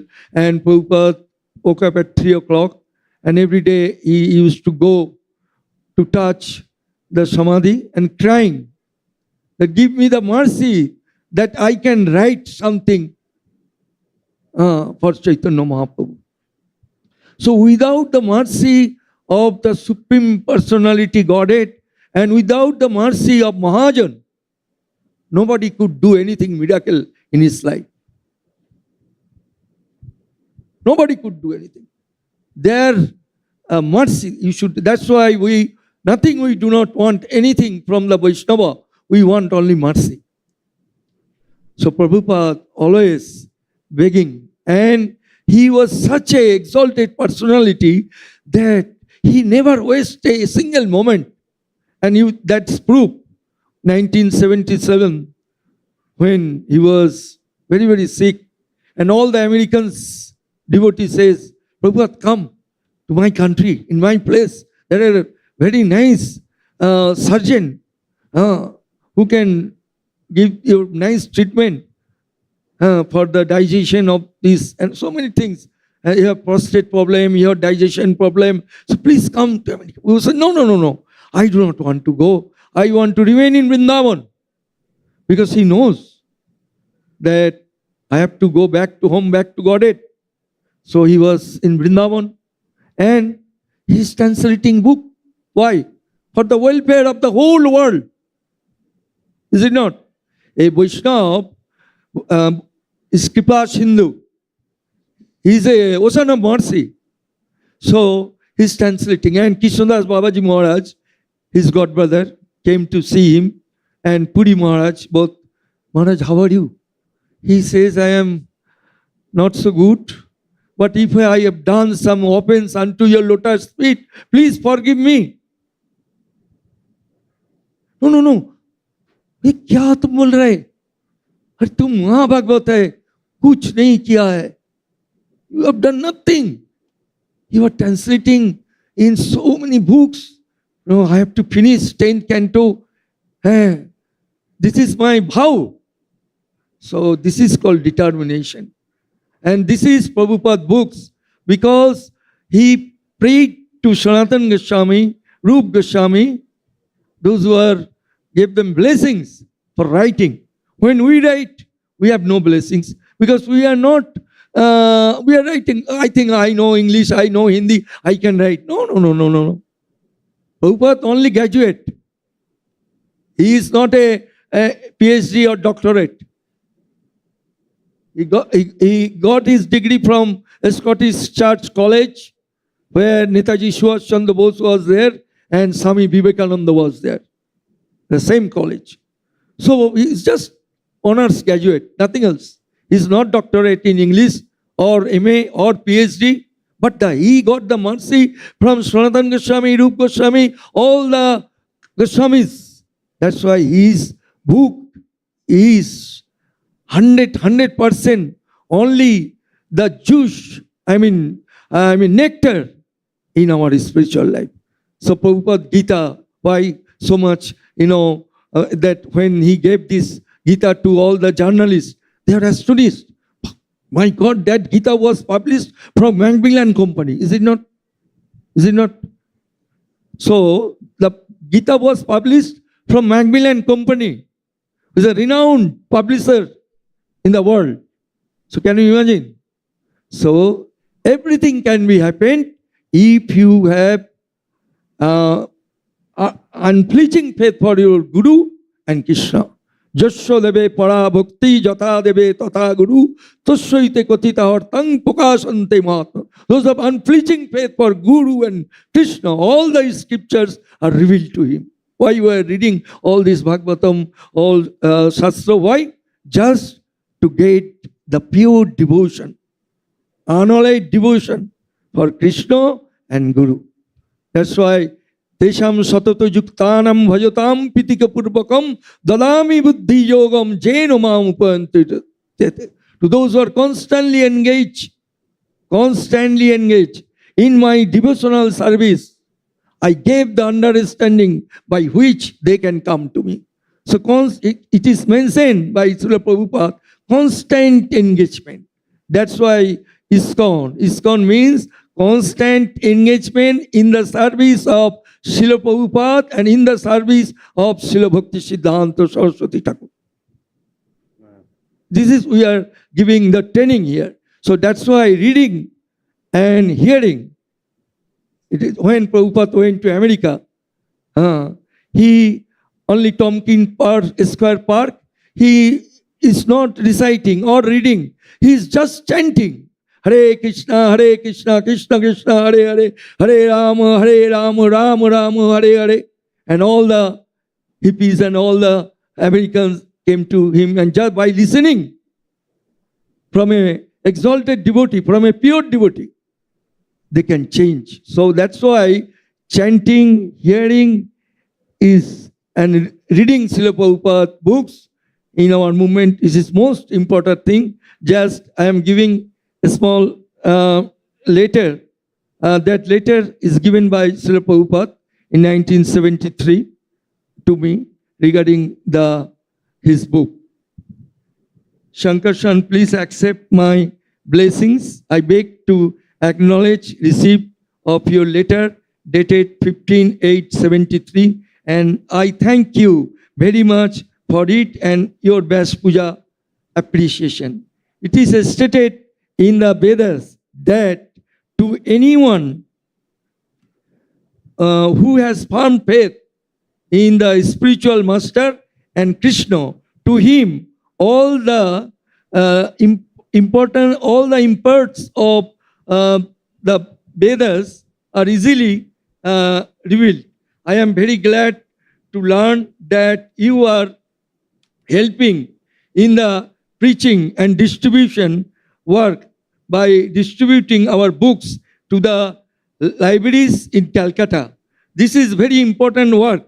The more our books are distributed, the more people will become convinced about this movement of Krishna consciousness, and they will be benefited from it. So you are a nice boy, and I wish that you continue on in this way. So still we have a nice book distribution from, that is called Biyat Midango. When we are playing Midango, we can hear, but when we distribute our books, it is a Biyat Midango. Anybody can read Prabhupada books and change, convert their life. So hearing and hearing and reading is most important. Shravanam Kittanam, Sharanam Vandanam, Pado Sevanam, Archanam, Dasam, Shakkam Atmo Nivedanam. There are 9 phases of devotional service. So Shravanam and Kittanam is the most important. Just giving an example from Chaitanya Charitamrita. When Chaitanya Mahaprabhu was in Kashi, and Prakashananda Saraswati also there. The Prakashananda Saraswati is Mayavadi. Chaitanya Mahaprabhu is a pure devotee of his incarnation of Supreme Personality of Godhead. and he was dancing and chanting all the time, chanting loudly, that people can hear Hare Krishna Mahamantra. So Mahaprabhu is always dancing and chanting. Then Prakasananda Swami came to, hey, what type of sannyasi you are? You're always dancing and chanting. You are not study Vedas or any scriptures. Then Chaitanya Mahaprabhu says, my Guru Maharaj told me, you are a fool. You are not qualified to study Vedanta. And my Guru Maharaj, Ishwar Puri, says, Murkho tumi tomar nahiko Vedanta adhikar, Krishna manto japo sada ei manto sar. You are a fool. You are not qualified to study Vedanta. You just chant the holy name all the time. So Mahaprabhu's instruction is, I mean to say, Ishwar Puri instructed to Mahaprabhu all the time chanting. That's why I'm a fool. I have no qualification to read all these books, chanting. So Prabhupada started his movement by hearing. In Tompkins Square Park, only Prabhupada chanted the holy name, and thousands of Americans, they converted their life into his, they came and attained ISKCON, and they devote their time, their education, their business, everything unto the lotus feet of Krishna and Srila Prabhupada. So there is another, my godbrother, Kaivalya Prabhu, he wants to speak something. So my humble request to you, all of you, you are very fortunate because you have taken initiation from the present Guru, like Bhakti Charu Swami Maharaj, or somebody has taken initiation from Radhanath Swami Maharaj, or somebody has taken initiation from Gopal Krishna Maharaj, or somebody has taken initiation from Jai Pataka Maharaj, or somebody has taken initiation from Sumukh Swami Maharaj. They are all empowered. They are all empowered by Srila Prabhupada because they are preaching, they are distributing, they are managing, they are establishing. Only Prabhupada 108 temples during his lifetime he established. But after that, we have more than 1,000 temples. So all my godbrothers, they have devoted their energy, their time, their health, everything. Even I have seen Jai Pataka Maharaj so sick, but still he is giving class. So when when Bhakti Charu Maharaj I saw personally, I came here in 2017.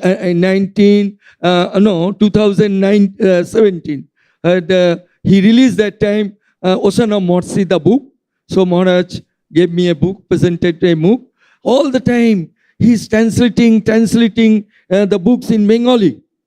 So it is Vaikuntha Katha. When we are speaking, this is Vaikuntha Katha. When we are hearing, this is Vaikuntha Katha. When we are distributing books, this is a Vaikuntha presentation we are giving to my friend. So all Vaikuntha. Bhakti Siddhanta Saraswati Thakur says, this movement is gone because we are coming from Gaudiya Math, because Prabhupada was in Gaudiya Math, and when he was in Allahabad, he has a big pharmacy, Prayag pharmacy.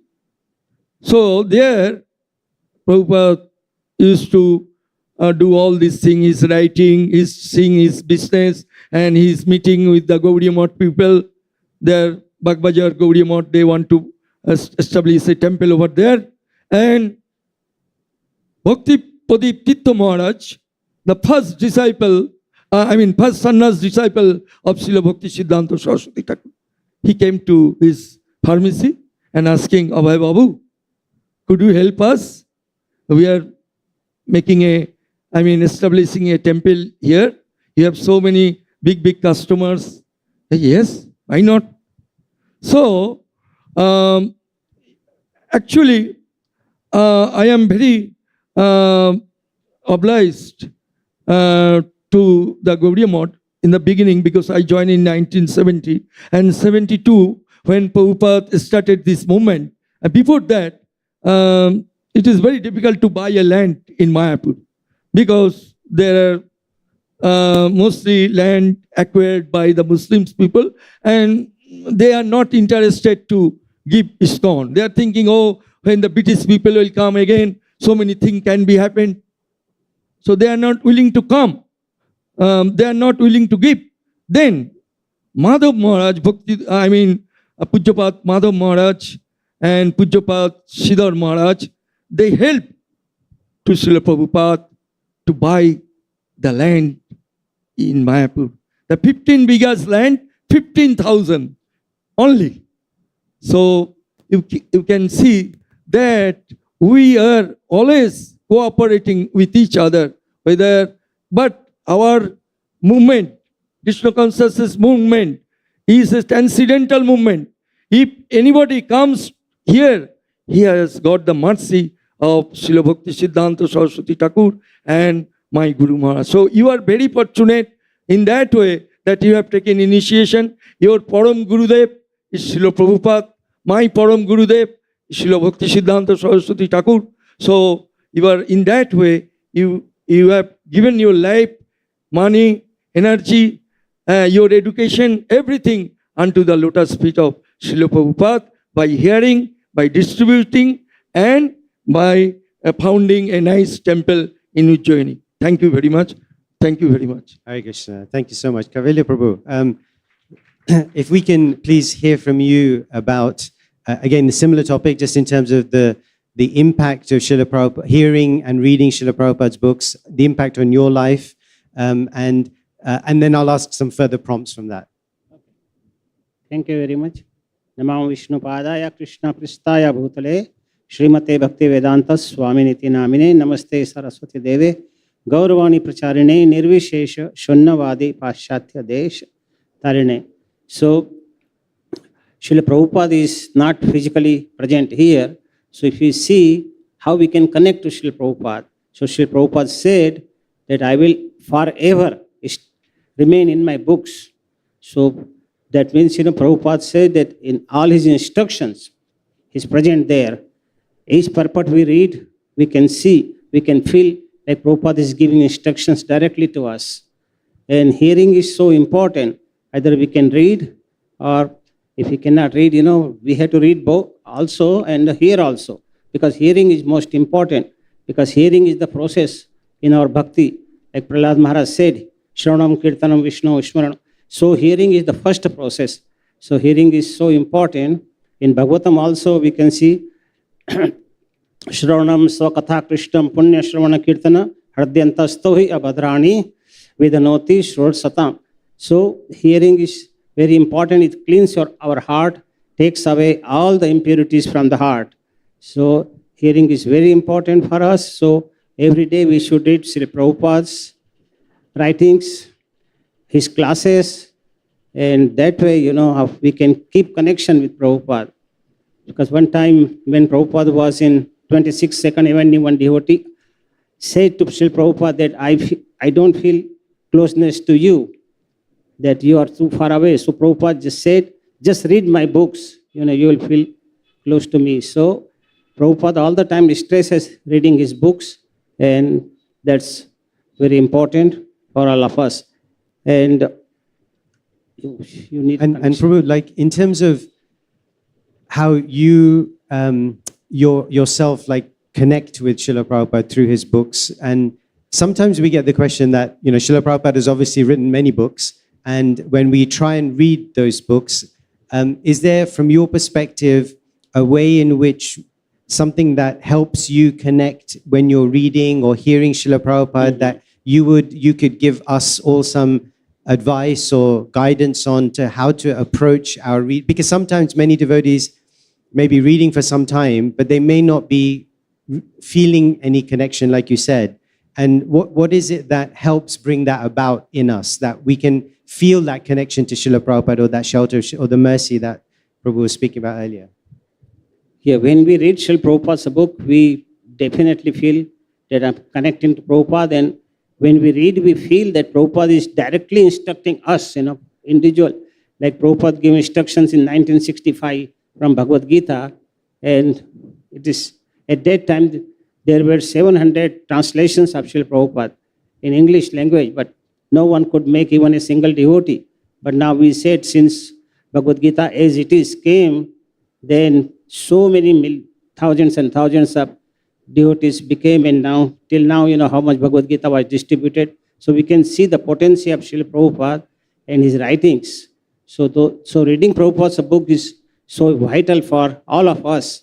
And if we don't read the books, we will slowly lose the connection with Prabhupada, and our enthusiasm will definitely go down, and we may bloop from this ISKCON.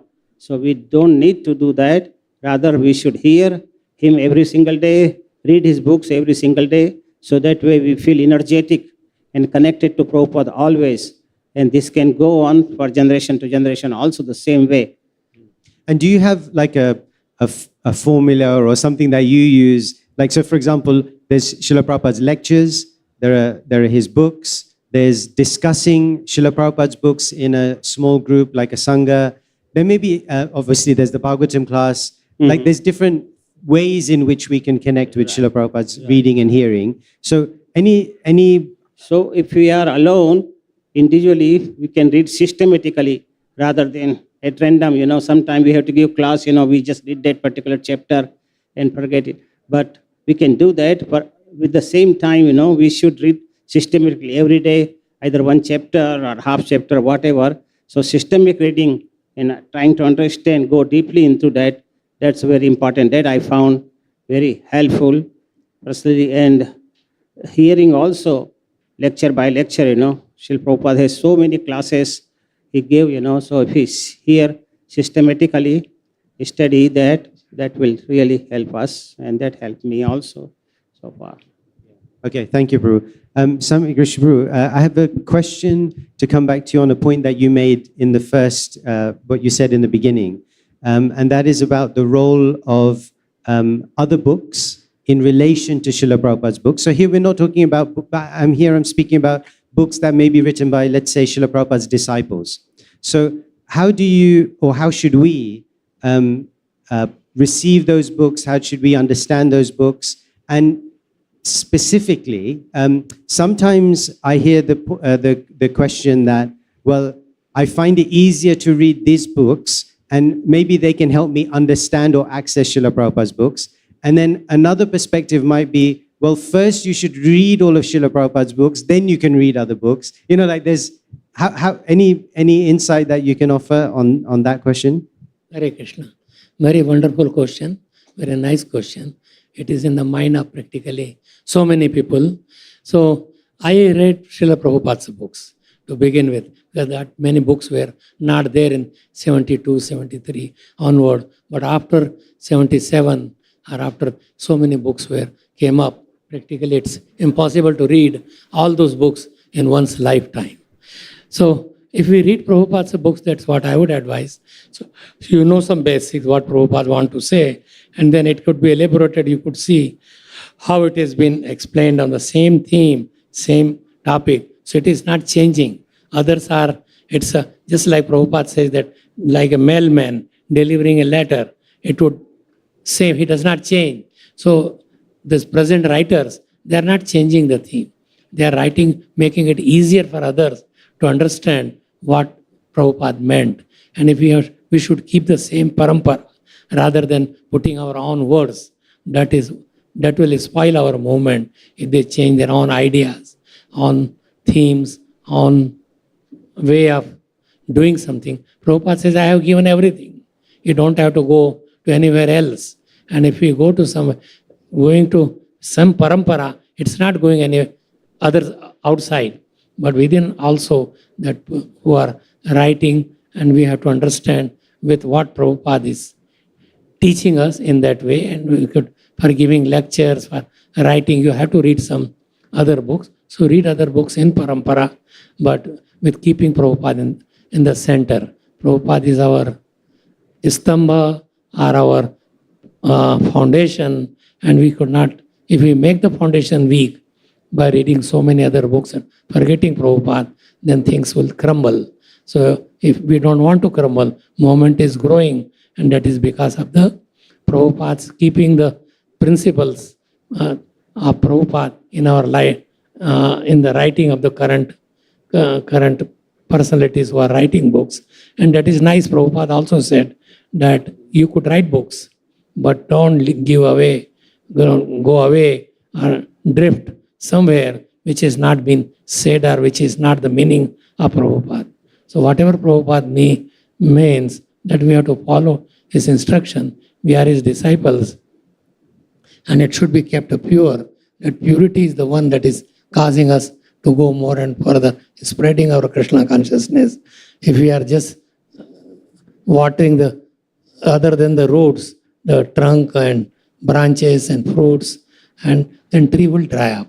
So we have to really see the root, and that's why we should keep Prabhupada as founder Acharya. Prabhupada as the writer of all these Vedic literatures. He translated. Nobody could understand the meaning of what our Vedic teachings are there. Even in India, even now also. But Prabhupada, because he was given by Supreme Personality of Godhead, is like Shakta Avashesh Avatar, and he could write those things which were never understood by so many other people, so many other sects, or so many other, even in Gaudiya Vaishnavas, because the movement went down after six Goswamis and Vishwanath Chakravarti Thakur and so many up movement means so many up Siddhantas. They came up. Only it was Bhakti Vinod Thakur and Bhakti Siddhanta Saraswati Thakur. They came up. They revived it back, and we don't want to put it down like before, like the history has done it. If we give away the original teachings is the Prabhupada. Because who spread that Chaitanya Mahaprabhu predicted every town and village, my name would be heard. That was Srila Prabhupada. Nobody else could have done it. So we have to keep that principle in mind, that we drift, we go somewhere or read somebody else's mind. It should be strictly in line with Prabhupada. What Prabhupada wants to say, you could elaborate. Just somebody is like illiterate and he's reading the letter to some another village person, somebody knows. So he may be able to explain what is being said, but he does not change it. He gives the same meaning. So we should continue with the same meaning what Prabhupada went. And he gave everything. Not that sometimes people say that we have to go to other to give our, what is your relationship, what is your Siddha Pranali, or what is your ultimate Swarup in spiritual world. That will automatically come. Prabhupada has given many things on that matter. So one should not think that I have to go to other gurus, somewhere, some other Babajis in Radha Kund, Shyam Kund. That should not come to our mind. If it comes, then we are going downhill.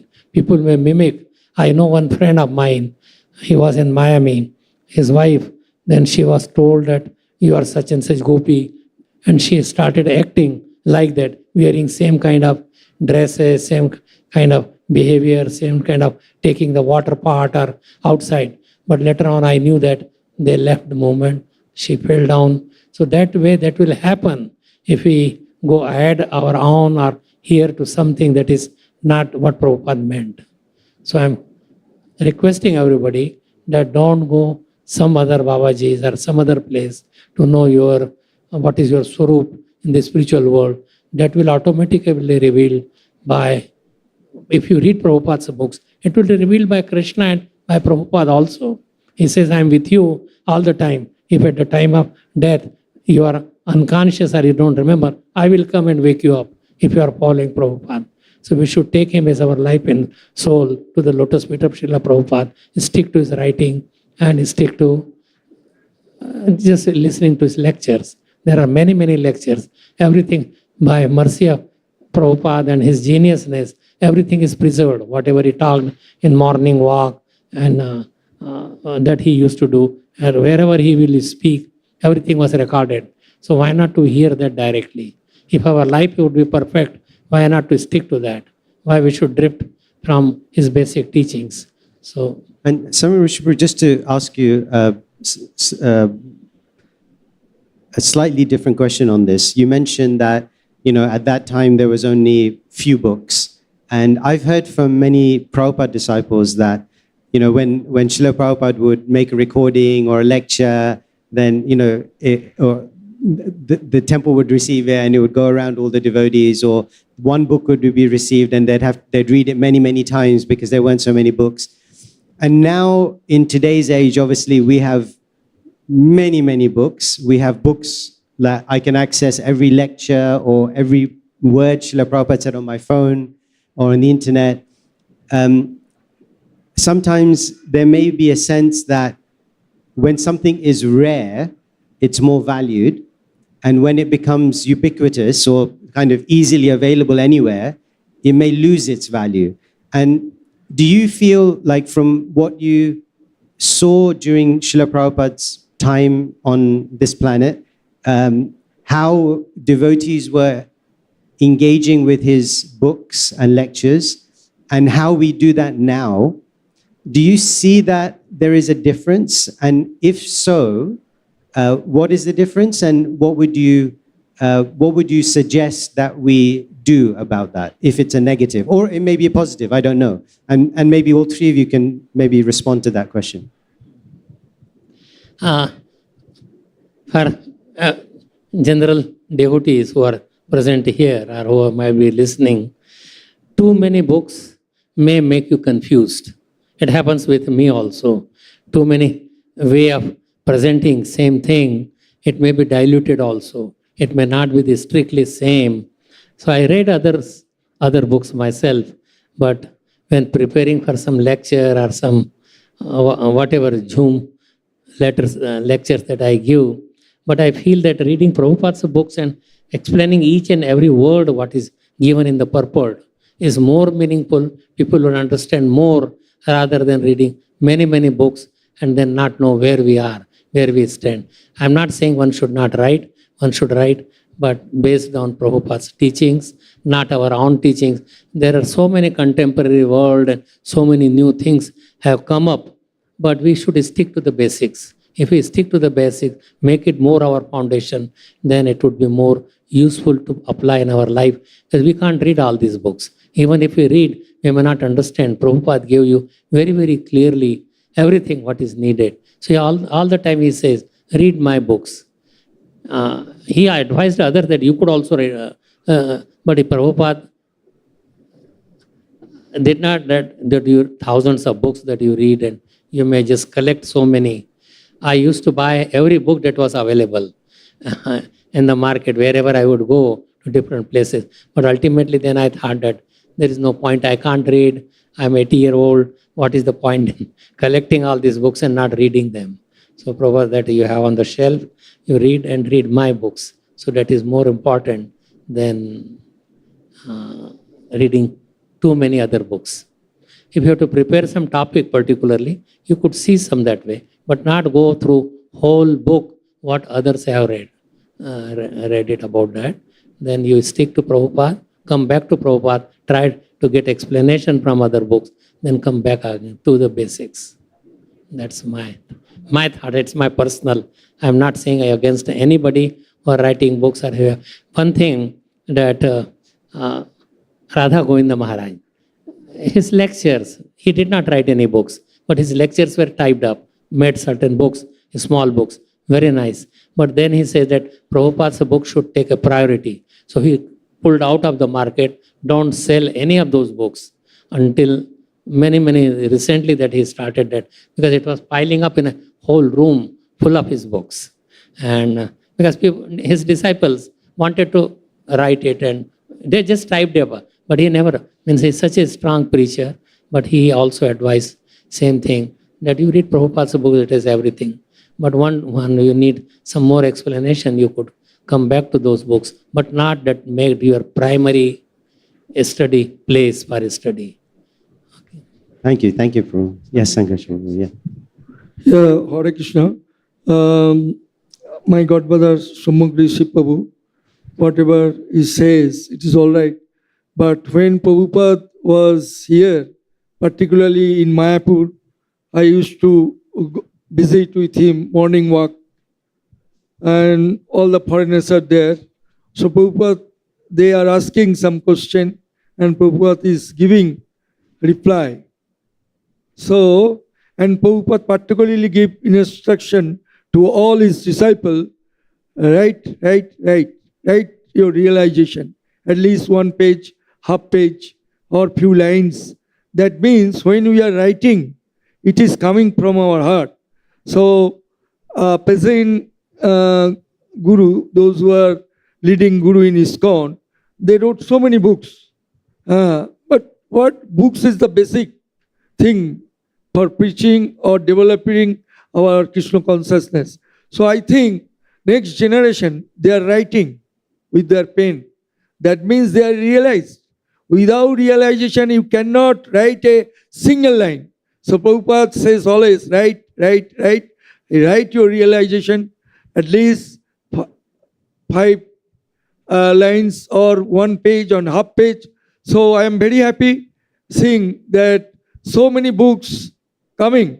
No problem, because when a organization give his identification, so we can show the people, general public. You see, we have so many books and so many intelligent persons are here, and they are all devoted their life unto the lotus feet of Krishna and Srila Prabhupada. That's why they have written so many books. Now, I am very happy to see that Radhapada Maharaj books and Gopal Krishna Maharaj books, Jai Pataka Maharaj books, they are so nice, nectar. But the main ingredients to write a book, they are taking everything from Srila Prabhupada books. So it is also a, good sign for our next generation. When they will grown up, they can write about Prabhupada, they can write about Bhaktivinoda Thakur, they can write about Srila Bhakti Siddhanta Saraswati Thakur. It is a very good sign for us. Hare Krishna. Thank you. Hare Krishna. Yeah, that maybe Kaivalya Prabhu. So yeah, this point around the role of other books in context of Srila Prabhupada's books, and then I have one more question also for you. Okay. So nowadays we can see that there are so many books written by so many devotees. They all are good books, but first preference we should give to Srila Prabhupada's books. And after reading all those books, several times, not just one time, Srila Prabhupada's books we should read as many times as we can, because they are the real nectar for all of us, gives us a lot of energy. One time I asked Prahladanand Swami Maharaj, that how many times I should read the books. And he said, I read 200 times Prabhupada's each book. So I was really almost passed out that how much time it must have taken. But he said that is the way to learn each instruction of Prabhupada very seriously. And so we should follow this instruction that as many times as we can read, we should read. And then after that we have time and we have the present acharyas, then we can read their books, if we have more time than that. But that is the sequence we should follow in here. And so you want to add something? Prabhupada said that every time that you read my book, you will get a new meaning to that. It's not that it would be stale or it would be just repetition or you are cramming them, but you will get newer and newer meaning. Just like Bhagavad Gita. So same thing, Prabhupada's books is nectarian. You read, you will get new meanings, new understanding, deeper. It will go in your heart and you will be able to follow his instruction. Just follow his instruction and we could achieve our goal of our human life, either to go back home or to engage in loving devotional service to the lotus feet of the Supreme Lord. So he's empowered a person. He's the one who brought Chaitanya Mahaprabhu's movement back to life. And whatever was predicted by Chaitanya Mahaprabhu, he has done it. So why not we follow at his footsteps rather than go away? And who knows if by reading many, many books, means people, they go for other Gaudiya Vaishnavas, or not only Gaudiya Vaishnavas, but some others. But that may not do any more good than just by following Prabhupada. It would be more easier, it would be more sublime, it would be more easily you could apply in your life, because whatever Prabhupada said, he imbibed or he he has done in his life. He was never deviated in any way or form. But if we read some others, by reading, people have gone away from Krishna consciousness. So why not to stick to one thing at a time, do it done well. And so, Kaivalya Prabhu, the question I had for you next was, in terms of what I'd asked to Samika Rishi Prabhu about how Srila Prabhupada's books, lectures, etc. were heard during Srila Prabhupada's time, and how you observe ISKCON engaging with Srila Prabhupada's lectures and books today. And do you see a difference? Do you see it like devotees are taking it seriously, or do you sense that we might be missing something, or we might be neglecting the importance of Srila Prabhupada's books and lectures? And like, any reflections from you on this question? Really, my realization is that Srila Prabhupada's books is the basic. When you write something, you have to follow. So basic thing is Srila Prabhupada's books. From that main ingredients, the other writer, they're writing. So I think so. A lot of students are here. So many thousand new generation is coming. But we are giving the genuine book of Srila Prabhupada books. And Prabhupada says no need to go anywhere else.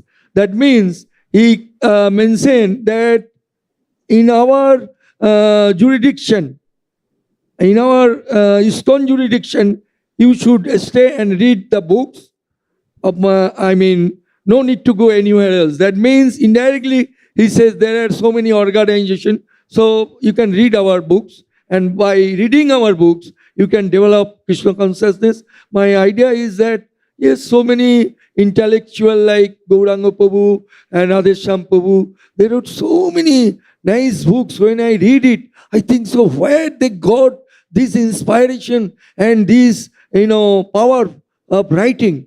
Really, I have no qualification to write even a single line. But a small boy there, Brahmachari, Radhapada Prabhu and Gauranga Prabhu and other preacher, I have gone there. I have gone through their books, and I was astonished. My God, it is empowered by Guru and Krishna, empowered by Srila Prabhupada. Behind it, some Shakti, some power, like working. So I know Prabhupada is all the time with us, and his disciple preaching all over the world, writing so many books. It is a good sign for next generation. Thank you very much. Same thing? Yeah. Okay, so I personally read sometime the books of other acharyas, but I really prefer to read Prabhupada's books because they are in so simple language and they give really insight into Krishna consciousness. And that way, I connect myself to Srila Prabhupada. Other acharyas' book, if I like, I read, but that's not the primary goal I keep. Primary goal is to hear Srila Prabhupada and read Srila Prabhupada's books first. And what do you say to all of us who have the excuse that we don't have any time? Yeah, sometimes, it's very hard. There are so many other things to do. So if I get time, I will definitely read. There are so many good books. I'm not saying they are bad. And they have, but first thing, we have to see they got realization from reading Srila Prabhupada's books. And after that, they wrote these books. So they are also like Prabhupada's instructions there too. But yeah, it takes time, to read all those books. There are so many books, we can read all our life. Still, we will not be able to finish. Every day, how many new books keep popping up? So it's hard to even keep track of them. So how many books we can read? Oh. Yeah, wonderful. Yes, Prabhu. Just by keeping it strictly to Srila Prabhupada's books, just some examples we have. In Russia, Prabhupada went just for 3 days with Shyam Sundar Prabhu. And they had just one Bhagavad Gita. People copied that. It took so much time, but so many people, they copied. It was not available. And they strictly from that Bhagavad Gita, so many devotees, so many that they came out of that, just reading Bhagavad Gita, their meetings in the basement that nobody can catch up. So we could see just by it's not that they had many access to many other books, not even to Bhagavatam, not even to Chaitanya Charitamrita or others, but just one Bhagavad Gita gave so much. I am staying with my brother, but he has just Prabhupada's books in his almirah. And if you come to my home, there are so many books. But anyway, sticking to Prabhupada is most important part of our life. And others are writing, they are also very important, as long as it's not, they may give examples, they may give things contemporary, what it is. Because for contemporary understanding, that is also necessary. But one should not deviate from Prabhupada, stick to Srila Prabhupada. And the Russian example, I feel, is very nice that they had just one book and so many devotees. They came up, and now maximum number of devotees outside of India are in Russia. Why? Because the foundation, if our foundation is weak, then whole thing would crumble. So our foundation is founder Acharya, Srila Prabhupada. Srila Prabhupada ki jai, we should stick to Prabhupada and we could build a whole big skyscraper on top of that foundation. Wonderful. I think that's a beautiful note to finish on. Just wanted to thank you all so much for your time. If we could please show our appreciation with a round of applause to His Grace Samika Rishi Prabhu, His Grace Sankarshan Prabhu, and His Grace Kaivalya Prabhu. Thank you so much. Hare Krishna. Jai Srila Prabhupada.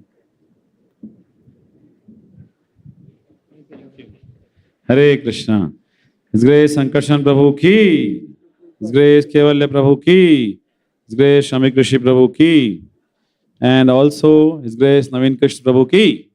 Thank you, Prabhu, for hosting, and we're grateful to all of you. Let's chant one time Hare Krishna Maha Mantra to express our gratitude to all these wonderful devotees. Hare Krishna, Krishna Krishna, Hare Hare, Hare Rama, Rama Rama, Hare Hare. Hare Krishna. Thank you. So now we heard about importance of reading Srila Prabhupada's books. So now we have a wonderful session. We request devotee, please be seated. Now some devotees want to have Srimad Bhagavatam set signed by His Grace Kaivalya Prabhu. If you kindly be seated for a few minutes. तो कुछ भक्त अभी बताया गया कि किस तरह हम शास्त्र पढ़ेंगे तो उसके द्वारा और विशेष रूप से श्रील प्रभुपाद के ग्रंथ तो हमारे हृदय की ग्रंथि खुल जाएगी। तो जिस प्रकार बाहर का युद्ध जीतना है उसके लिए क्या चाहिए? शस्त्र चाहिए। तो हमारे मन में जो युद्ध चल रहा है उससे जीतने के लिए क्या चाहिए? शास्त्र चाहिए। तो इसलिए कुछ विशेष भक्तों ने जिन्होंने श्रीमद् भागवतम आज प्राप्त करना चाहते अवसर प्राप्त करना चाहते हैं हस्ताक्षर के द्वारा, तो उनके हम नाम यहाँ बुलाएंगे। सुंदर दामोदर प्रभु, आर यू हियर? तो उन भक्तों से निवेदन है कि वो यहाँ पे आएं और अपना श्रीमद् भागवतम का सेट प्राप्त करें, और जिन भक्तों ने अभी तक नाम नहीं दिया है वे भी इस अवसर पे श्रीमद् भागवतम का सेट प्राप्त कर सकते हैं, क्योंकि पढ़ेगा इंडिया तभी तो बढ़ेगा इंडिया, और तभी सफलता की सीढ़ियां चढ़ेगा इंडिया। तो इसलिए आप भी इन सीढ़ियों को चढ़ के श्रीमद् भागवतम सेट प्राप्त करें आज, और थोड़ा और विचार करके अन्य को भी प्रेरित कर सकते हैं। तो we have the list, devotees are here.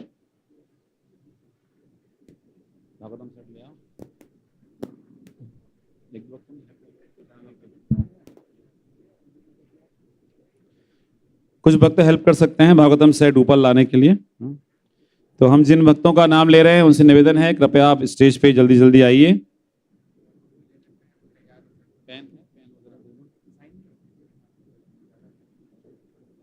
Archana Mata ji,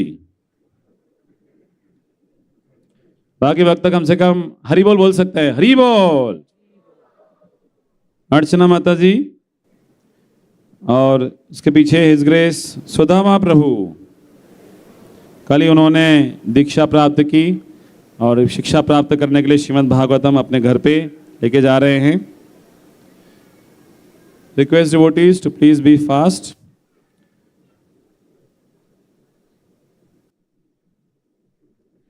Archana Mata ji, his grace Sudama Prabhu, इसके बाद नमिता माता जी और राजीव प्रभु, इसके बाद प्रतिभा माता जी।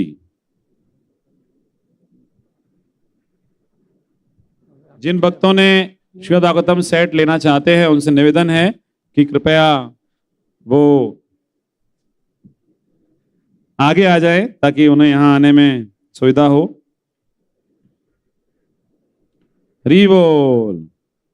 सम photographer can take photo of distribution of Shrimad Bhagavatam. Yeah.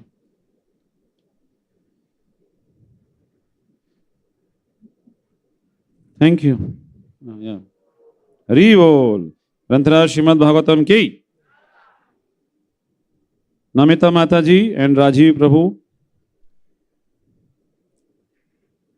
इसके बाद प्रतिभा माता जी, शिरोमणि राधिका माता जी और प्रसिद्ध चैतन्य प्रभु। आवाज ऊंची और संकोच कम, देखें किसमें कितना है। बोलिए हरि बोल। शिवानी माता जी, हाँ, शिरोमणि राधिका माता जी और प्रसिद्ध चैतन्य प्रभु। इसके बाद शिवानी माता जी, इसके बाद किरण माता जी,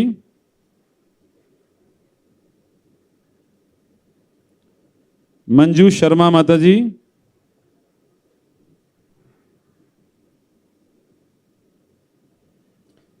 नियति चौरसिया माता जी, आपका किरण माता जी आइए। हरि बोल। इसके बाद किरण माता जी के बाद मंजू शर्मा माता जी,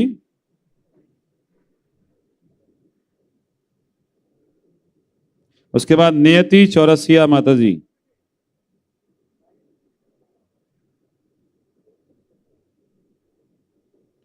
मृणालिनी माता जी,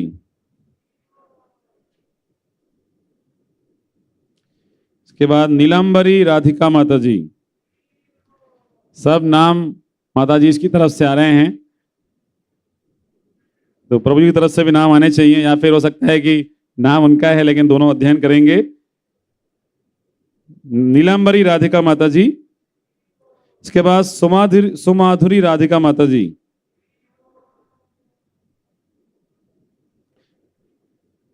इसके बाद सीमा माता जी, विकी प्रभु और Ravi Prabhu. Please come fast. Yes, क्या नेम प्रभु? रवि प्रभु भागवतम सेट प्राप्त करते हुए।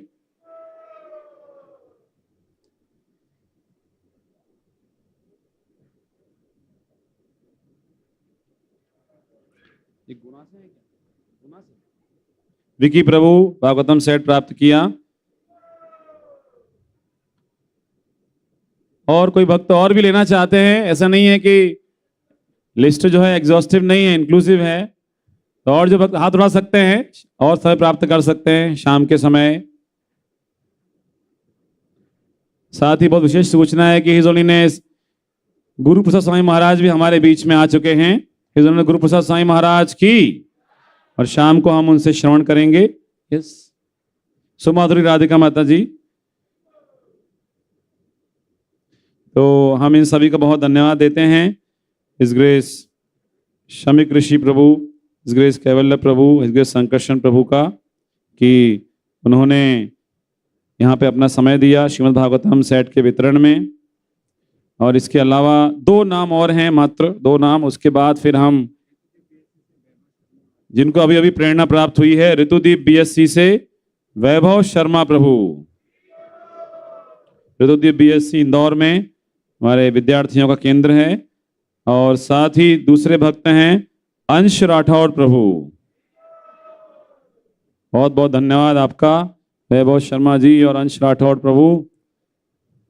और आज शाम का जो कार्यक्रम है,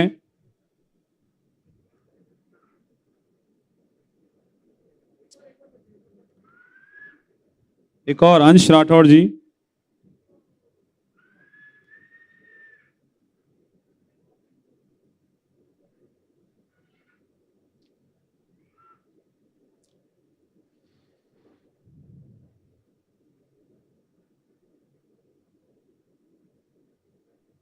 तो सभी भक्त जिन्होंने श्रीमद् भागवत प्राप्त किया उन सभी का बहुत बहुत धन्यवाद। और साथ ही अन्यों से भी निवेदन करते हैं कि आप भी अपने खुद के लिए और दूसरों के लिए श्रीमद् भागवतम सेट प्राप्त कर सकते हैं। इस भाद्र पूर्णिमा के अवसर पे विशेष रूप से शाम का कार्यक्रम इस प्रकार रहेगा। अभी 1:30 बजे लंच प्रसादम। बहुत अच्छा। सुदामा प्रभु भी भागवतम सेट प्राप्त कर सकते हैं। 4 बजे बहुत ही विशेष प्रवचन श्री श्रीमद् भक्ति प्रेम स्वामी महाराज के द्वारा मार्किने भागवत धर्म सॉन्ग के ऊपर श्रील प्रभुपाद रचित ये सॉन्ग है। जब उन्होंने जलदूत जहाज में जा रहे थे तब ये सॉन्ग उन्होंने लिखा था। 4:45 पे session by his grace Amogh Leela Prabhu on books are the basis. 6 बजे 26 qualities of Srila Prabhupada session by her grace Nitai Sevini Mata ji. इसके बाद 6:45 पे कुछ विशेष पुस्तकों का विमोचन होगा यहाँ पे श्रील प्रभुपाद के शिष्यों के माध्यम से। 7 बजे we have a panel talk on the podcast on the topic Srila Prabhupada's transcendental chastisement, importance of training in Krishna consciousness, combinedly by His Holiness Guru Prasad Sai Maharaj and His Holiness Chandramauli Sai Maharaj। Panel discussion का उद्देश्य है कि और अधिक मंथन हो, अमृत हमें और अधिक प्राप्त हो। और अमृत प्राप्त और ज्यादा होता है जब होस्ट होते हैं हिज ग्रेस अमोघ लीला प्रभु। तो इस सेशन के होस्ट हैं हिज ग्रेस अमोघ लीला प्रभु। और 8:30 पे कीर्तन उत्सव by his holiness Guru Prasad Swami Maharaj और हिज होलीनेस चंद्रमौली स्वामी महाराज। तो अभी ज्यादा आपका समय नहीं लेंगे, आप लोग प्रसाद ग्रहण कीजिए सभी भक्त और थोड़ा आराम कीजिए और समय पे यहाँ पे उपस्थित होइए ताकि इन सभी जो शाम का कार्यक्रम है इसका अधिक से अधिक हम लाभ प्राप्त कर सकें। आप सभी का बहुत बहुत धन्यवाद। श्रील प्रभुपाद मेमोरियल फेस्टिवल की, श्रील प्रभुपाद की, अनंत कोटि गौर भक्त वृंद की, निताई गौर प्रेमानंदे। Thank you.